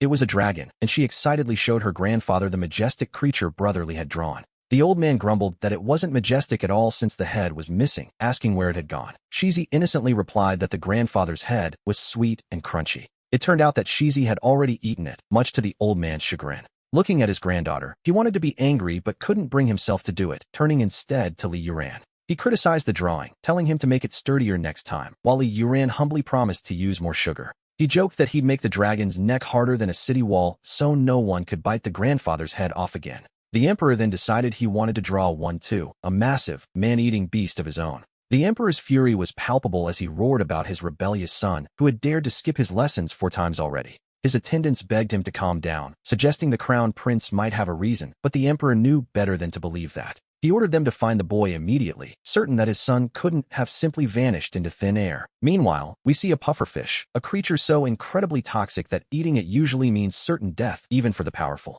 Greed for such a dish could wipe out an entire family, so one has to wonder how it ended up here, being boiled in a pot. The emperor suddenly arrived, stumbling upon the scene where the crown prince and Li Yuran were gathered together. He called his son a scoundrel, convinced the boy had lost his mind for playing with something so deadly. He couldn't believe that Li Yuran would actually dare to let the crown prince consume something so dangerous. But then, a scent wafted through the air, a delicious aroma that seemed to catch his rage right in his throat. The tension broke as little Shizi began calling out for her Brotherly, her voice full of excitement. She insisted that she wanted a taste of the fragrant dish too, and Li Yuran kindly agreed to her request. The prince then turned to his father, offering him a taste, while the emperor wondered where this supposed poison had gone. To be honest, this wasn't poison at all. It was a masterpiece of culinary wisdom that tasted absolutely divine. The emperor watched in silence, realizing he had never seen his son eat with such pure, relaxed enjoyment before. The prince admitted he shouldn't have skipped class, but he was more interested in whether his father wanted a bite. And so, the emperor began to eat and eat and eat, completely captivated by the flavor. He kept eating, convinced there was no mistake. This was unlike anything he had ever experienced. He told the prince to keep eating as well, as they both focused entirely on the meal with incredible concentration. The fragrance was overpowering, and the joy of the meal seemed to give them a new kind of strength. It was a moment of unexpected well-being, planted right in the middle of what should have been a royal crisis. The atmosphere was perfectly round and harmonious, filled with a sense of complete satisfaction. Little Shizi began to wander about, her small steps carrying her playfully around the room. She tugged at her sleeves, moving with a sudden, energetic burst of childhood excitement. Li Yuran told himself he was simply looking after the little ancestor, but he found the situation quite amusing. It was a balance of energies, where everyone took exactly what they needed from the moment. The emperor remarked that this pot of food possessed a truly grand and ambitious spirit. The flavors were incredibly bold, and he urged them to keep their chopsticks moving as they added more mutton. They dipped the meat into the red broth, swirling it 7 or 8 times until it changed color, perfectly cooked. The intense heat and numbing spice surged from their tongues straight to their heads. The rich oil coated the tender mutton, and with one bite, the savory juices exploded wildly in their mouths. As the numbing sensation of the peppercorns kicked in, their lips practically danced from the thrill of it. The emperor gasped for water, feeling as though he were being tortured, while Shizi called her grandfather silly. She pointed out that there was a non-spicy option, yet he insisted on eating the fiery red one. His lips were already swollen like sausages, making one wonder if he could truly handle such heat. The young princess wanted to try it too, determined not to fall behind her father's bravery. It was clear that very few people could make His Majesty drop his guard and sweat over a meal like this. Among all the civil and military officials, none possessed a potential quite like young Li Yuran. The old official couldn't help but ask about the young man's age and his plans for the year. He inquired if Li Yuran had any family concerns, or, more importantly, if he was already betrothed. The old fox was finally trying to sell his daughter's hand, noting that Li was alone and unattached. The old official smiled, noting that it was the perfect age to start a family and that young Li Yuran possessed great talent. He asked if the young man had ever thought of finding someone to share his life with, suggesting that a beautiful companion would be quite wonderful. Li Yuran asked if Lord Fong was trying to play matchmaker, but when he declined, the old man wondered if he already had someone in his heart. He admitted he didn't, but explained he was far too used to his lazy ways and the smoke of the imperial kitchen, hardly a place for a young lady. Besides, he joked that a woman would only slow down the speed at which he could draw his blade, laughing heartily at his own remark. The emperor laughed along, amused by the idea of a woman slowing down a chef's knife, telling the boy he was truly something else. It was, to be honest, a rather terrible excuse, the kind of legendary obliviousness that completely ignores the romantic atmosphere of the moment. We have to wonder if he just managed to kill the conversation entirely with that blunt response. Using modern-day internet jokes while sitting in the grand hall across from the prime minister's daughter was certainly a bold choice. It did seem like he was destined for a solitary life, though perhaps that wasn't the full story. He mused that if someone could wash the vegetables this cleanly, keeping every leaf distinct and clear, without leaving a single speck of dirt behind, then far from being a distraction, it would actually improve his efficiency. After all, preparing the ingredients is the most time-consuming part of the job. He warned the others that the strong liquor was hitting them, advising them not to push their luck as they drank. The young lady snapped back, asking who needed his help and insisting she could scoop the food herself, while he simply agreed with a smile. He told her she could have the whole plate of greens then, reminding her not to boil them too long, though Shizi pouted that Li Yuran was being biased. The little girl insisted she wanted some too, claiming she had helped wash the vegetables, even if it was only a single leaf. Lord Fong looked at his daughter, shinnying, realizing that this particular blade wasn't going to be slowed down by just anyone. The emperor noted that the spicy liquor felt 100 times smoother than usual, feeling a sense of stability as his officials agreed. They all concurred that even the simple act of washing vegetables was, in its own way, a profound field of study.